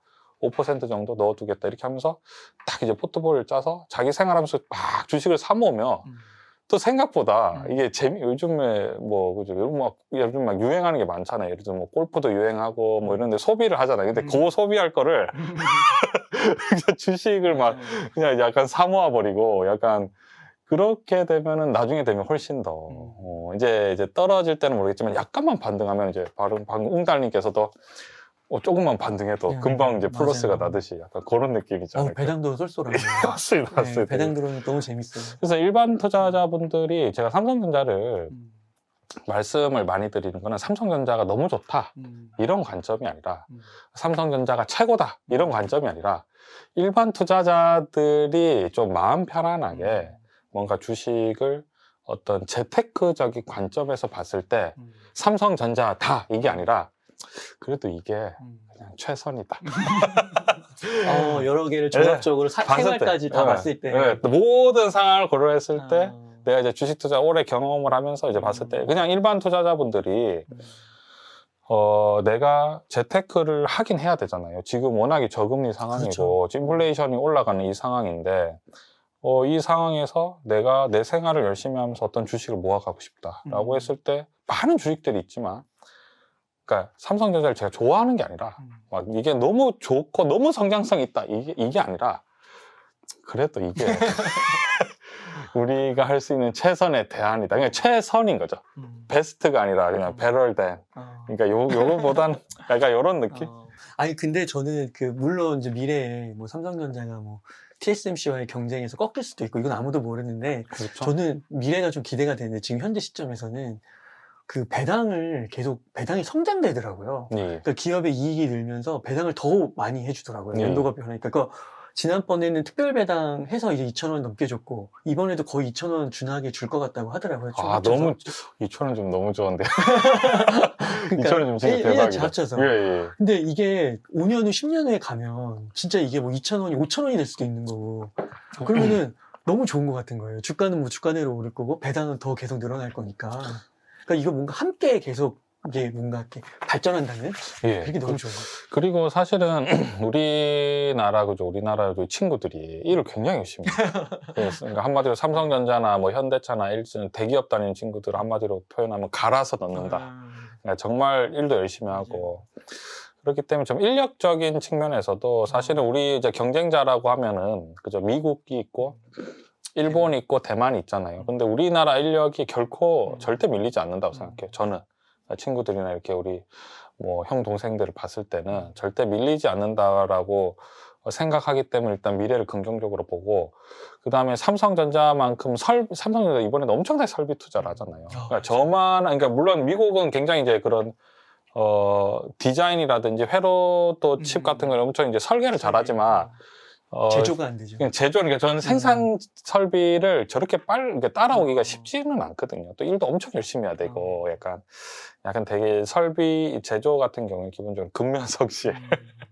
이런 걸로 근면성실로 보고 빨리빨리 일하는 걸로 봤을 때 우리나라가 전 세계 어느 나라한테도 밀리지 않는다. 약간 그런 관점으로 긍정적으로 보지만 삼성전자가 어떻게 될지는 아무도 모르죠. 그렇죠. 하지만 이 안에서 이게 그래도 개인들이 음. 그러니까 막 우리가 투자 전문가는 아닙니다. 그러니까 투자 전문가는 왜냐면 그분들은 워낙에 그죠 하루 종일 주식만 보고 계시잖아요, 그죠? 얼마든지 이제 뭐 변동성 이용할 수 있는데 일반 투자자분들은 그렇게 했을 때는 만약에 억대로 그렇게 했다. 그러면은 수익도 수익이 아마 쓰러지죠. 이제 잠도 잘 못 자고 너무 이제 신경 쓰이고 이러니까 맞아요. 그런 것보다는 뭐 반도체라든지 아니면 뭐 전기차든지 자동차든지 뭐 아까 말씀 2차전지, 원택 이런 걸 딱 선택을 하셔서 뭐 게임이라든지 딱 포트폴리오 딱 본인이 짜셔서 여기 안에서 뭐 내가 반도체나 스마트폰을 투자하면 뭐 삼성전자를 비중 얼마, 전기차면 얼마, 뭐 내가 게임은 얼마, 뭐 엔터면 얼마, 뭐 이런 식으로 탁탁탁 정하면은 아니면 나는 이런 것보다는 고배당이 더 좋다. 그러면은 뭐 이제 고배당 주식으로 딱 뭐 KTNG나 뭐 삼성화재 예, 뭐 쌍용 양해 뭐 이런 것들 이런 고배당 주식들이 있거든요. 그런 식으로 어떤 포지션이 명확하면 투자가 훨씬 더 약간 명확해지지 않을까라고 생각합니다. 주영님 그 시간 많이 내주셔서 감사합니다. 주영님 제가 한 가지만 마지막으로 계속 예. 한 가지만 여쭤볼게요. 혹시 그 미국 증시하고 한국 증시를 비교했을 때 예. 지금 미국 증시 너무 잘 나가고 올해 페어플레이를 하지 않죠. 기축통화. 한국 증시는 조금 지지부진한 면이 있잖아요. 예. 이래서 많은 또 그 투자자분들이 이거 한국 이제 떠나고 미국으로 가자 이런 부류가 있다고 하더라고요. 네. 그래서 그거에 대한 생각이 조금 궁금하고 여기에 덧붙여서 또 뭐가 궁금하냐면 혹시 과거에 이렇게 미국이 막 오르고 한국은 안 올랐을 때 근데 위기가 왔을 때 이제 떨어질 거 아니에요. 그 보통 전문가분들이 그런 얘기 많이 하더라고요. 미국이 떨어지면 어차피 한국도 떨어진다고. 그러면은 결국에는 미국 증시가 답이라고밖에 저는 들리지가 않거든요. 어차피 떨어질 때 오르지도 않았는데 떨어질 때 같이 떨어지면 오르기라도 하자. 그럼 미국으로 다 가야 되는 거 아니야? 예. 그럼 그 말이 맞는 것처럼 들리거든요. 이런 거 어떻게 생각하세요? 근데 사실은 그게 또 미래이기 때문에 아무도 예측할 수 없는 상황이고, 우리나라 같은 경우에는 아까 전에 주식 같은 거, 이제 웅달님께서 말씀하셨지만, 그, 배당이 쏠쏠하거든요. 근데 아까 말한 똑같은 기술주로 봤을 때 애플이나 마이크로소프트나 구글이나 이런 엔비디아는 배당을 주잖아요. 그렇기 때문에 우리가 만약 이 주식이 지금 여기서 더 떨어지면 배당이 어떻게 될까요? 웅달님. 삼성이요? 더 올라가. 그러니까 그게 되는 그런 상황이거든요. 그래서 사실은 미국 주식과 한국 주식 중에서 미국은 올라가고 한국 주식 못 올라가는 게 섭섭할 수 있잖아요. 근데 이게 참 미국은 일단 페어플레이를 하지 않고 이게 우리나라 같은 경우에 사실 일본하고 대만하고 제가 비교를 많이 하거든요. 근데 대만도 이번에 사실 TSMC 그렇게 오르지 못했더라고요. 일본도 그렇게 못 올라서 역시나 미국이 혼자만 저런 기축통화의 많은 장점을 누리는데 최근에 이제 약간 세계 구조가 어떤 경제 구조가 약간 바뀐 게 중국과 러시아가 과거보다 조금 힘이 없는 것 같아요. 왜냐하면 과거에는 이제 석유가 굉장히 중요했었는데 지금은 이제 석유가 전기차 시대로 도래하면서 석유와 러시아가 갖고 있는 중국과 러시아가 갖고 있는 그 석유 패권이 약간 떨어지는 느낌이에요. 요즘 중동 뉴스도 잘 안 나오잖아요. 석유가 과거만큼 약간 그렇게 되지 않다 보니까 중동 뉴스도 약간 떨어지고 지금은 사실은 기술주의 어떤 왜냐면 국경 없이 정보라든지 왜냐면 뭐 국경이 없어도 유튜브로 우리가 지금 유튜브도 하죠. 유튜브로 수익을 내고 그 다음에 뭐 우리가 뭐 구글이라든지 뭐 정말 뭐 마이크로소프트 막 이런 소프트웨어로 하고 그다음 애플 같은 거 이런 뭐 스마트폰을 엄청나게 하잖아요. 그런 관점에서 미국이 이제 굉장히 높게 지금 성장하고 있는 것 같은데 아마 저번에도 말씀드렸지만 근데 우리가 좋은 게 삼성전자가 기본적으로 기술주잖아요. 그다음 네이버, 카카오도 기술주. 예 그리고 그 전기차 시장도 그러니까 우리나라 산업 구조가 굉장히 미국의 어떤 산업 구조를 도와줄 수 있는 약간 그런 구조가 있기 때문에 제가 봤을 때 한국 주식은 너무 안 좋다 이렇게까지는 제가 봤을 땐 그 정도 수준은 아니라고 생각하고요. 미국 같은 경우에도 제가 봤을 땐 여기에서 더 올라가기 위해서는 미국이 감내해야 되는 인플레이션이 엄청나거든요. 그래서 제가 봤을 때 미국이 한동안 막 급격하게 상승하기보다는 좀 옆으로 가지 않을까라고 생각하고, 그 시기에 또 한국 주식은 또 오늘 좀 저평가가 돼 있으니까 쉬는 구간에 약간 반등할 수도 있는 그런 상황인데, 만약에 그럼 미국 주식이 떨어질 수도 있잖아요. 미국 주식이 떨어져도 미국은 이제 거품이 좀 많은 상황이고, 아까 말씀드렸죠. 우리 주식 같은 경우는 더 떨어지면 배당이 급격하게 증가할 거거든요. 아마 그래도 수익성이 나기 때문에. 근데 이제 그러면은 미국 주식이 떨어지면 우리나라 국내 산업도 침체하는 게 아니냐라고 했을 때는 그 포지션인 거예요. 어떤 거냐면, 과연 금리가 올라간다고 해서 반도체나 스마트폰이나 이 자동차가 덜 팔릴까 이렇게 생각하면, 덜 팔릴 것 같긴 한데 그렇게 많이 안 팔릴 것 같지는 않은데 라고 생각할 수도 있고, 그리고 또 이제 세금도 무시 못하죠. 미국 같은 경우에는 세금이 이제 좀 우리나라보다 훨씬 더 센 상황이기 때문에 그런 저런 것들 충분히, 근데 이거는 뭐 또 개인의 판단이죠. 제가 어떤 제 의견보다는 이런 것들을 충분히 고려하셔서 투자를 하셨으면 좋겠어요. 이렇게 해서 이주영의 내공 주식 투자를 쓰신 이주영 저자님과 인터뷰를 나눠봤습니다. 긴 시간 동안 유익한 인사이트 많이 나눠주셔서 감사의 말씀드립니다. 오늘 고생 많으셨습니다. 감사합니다.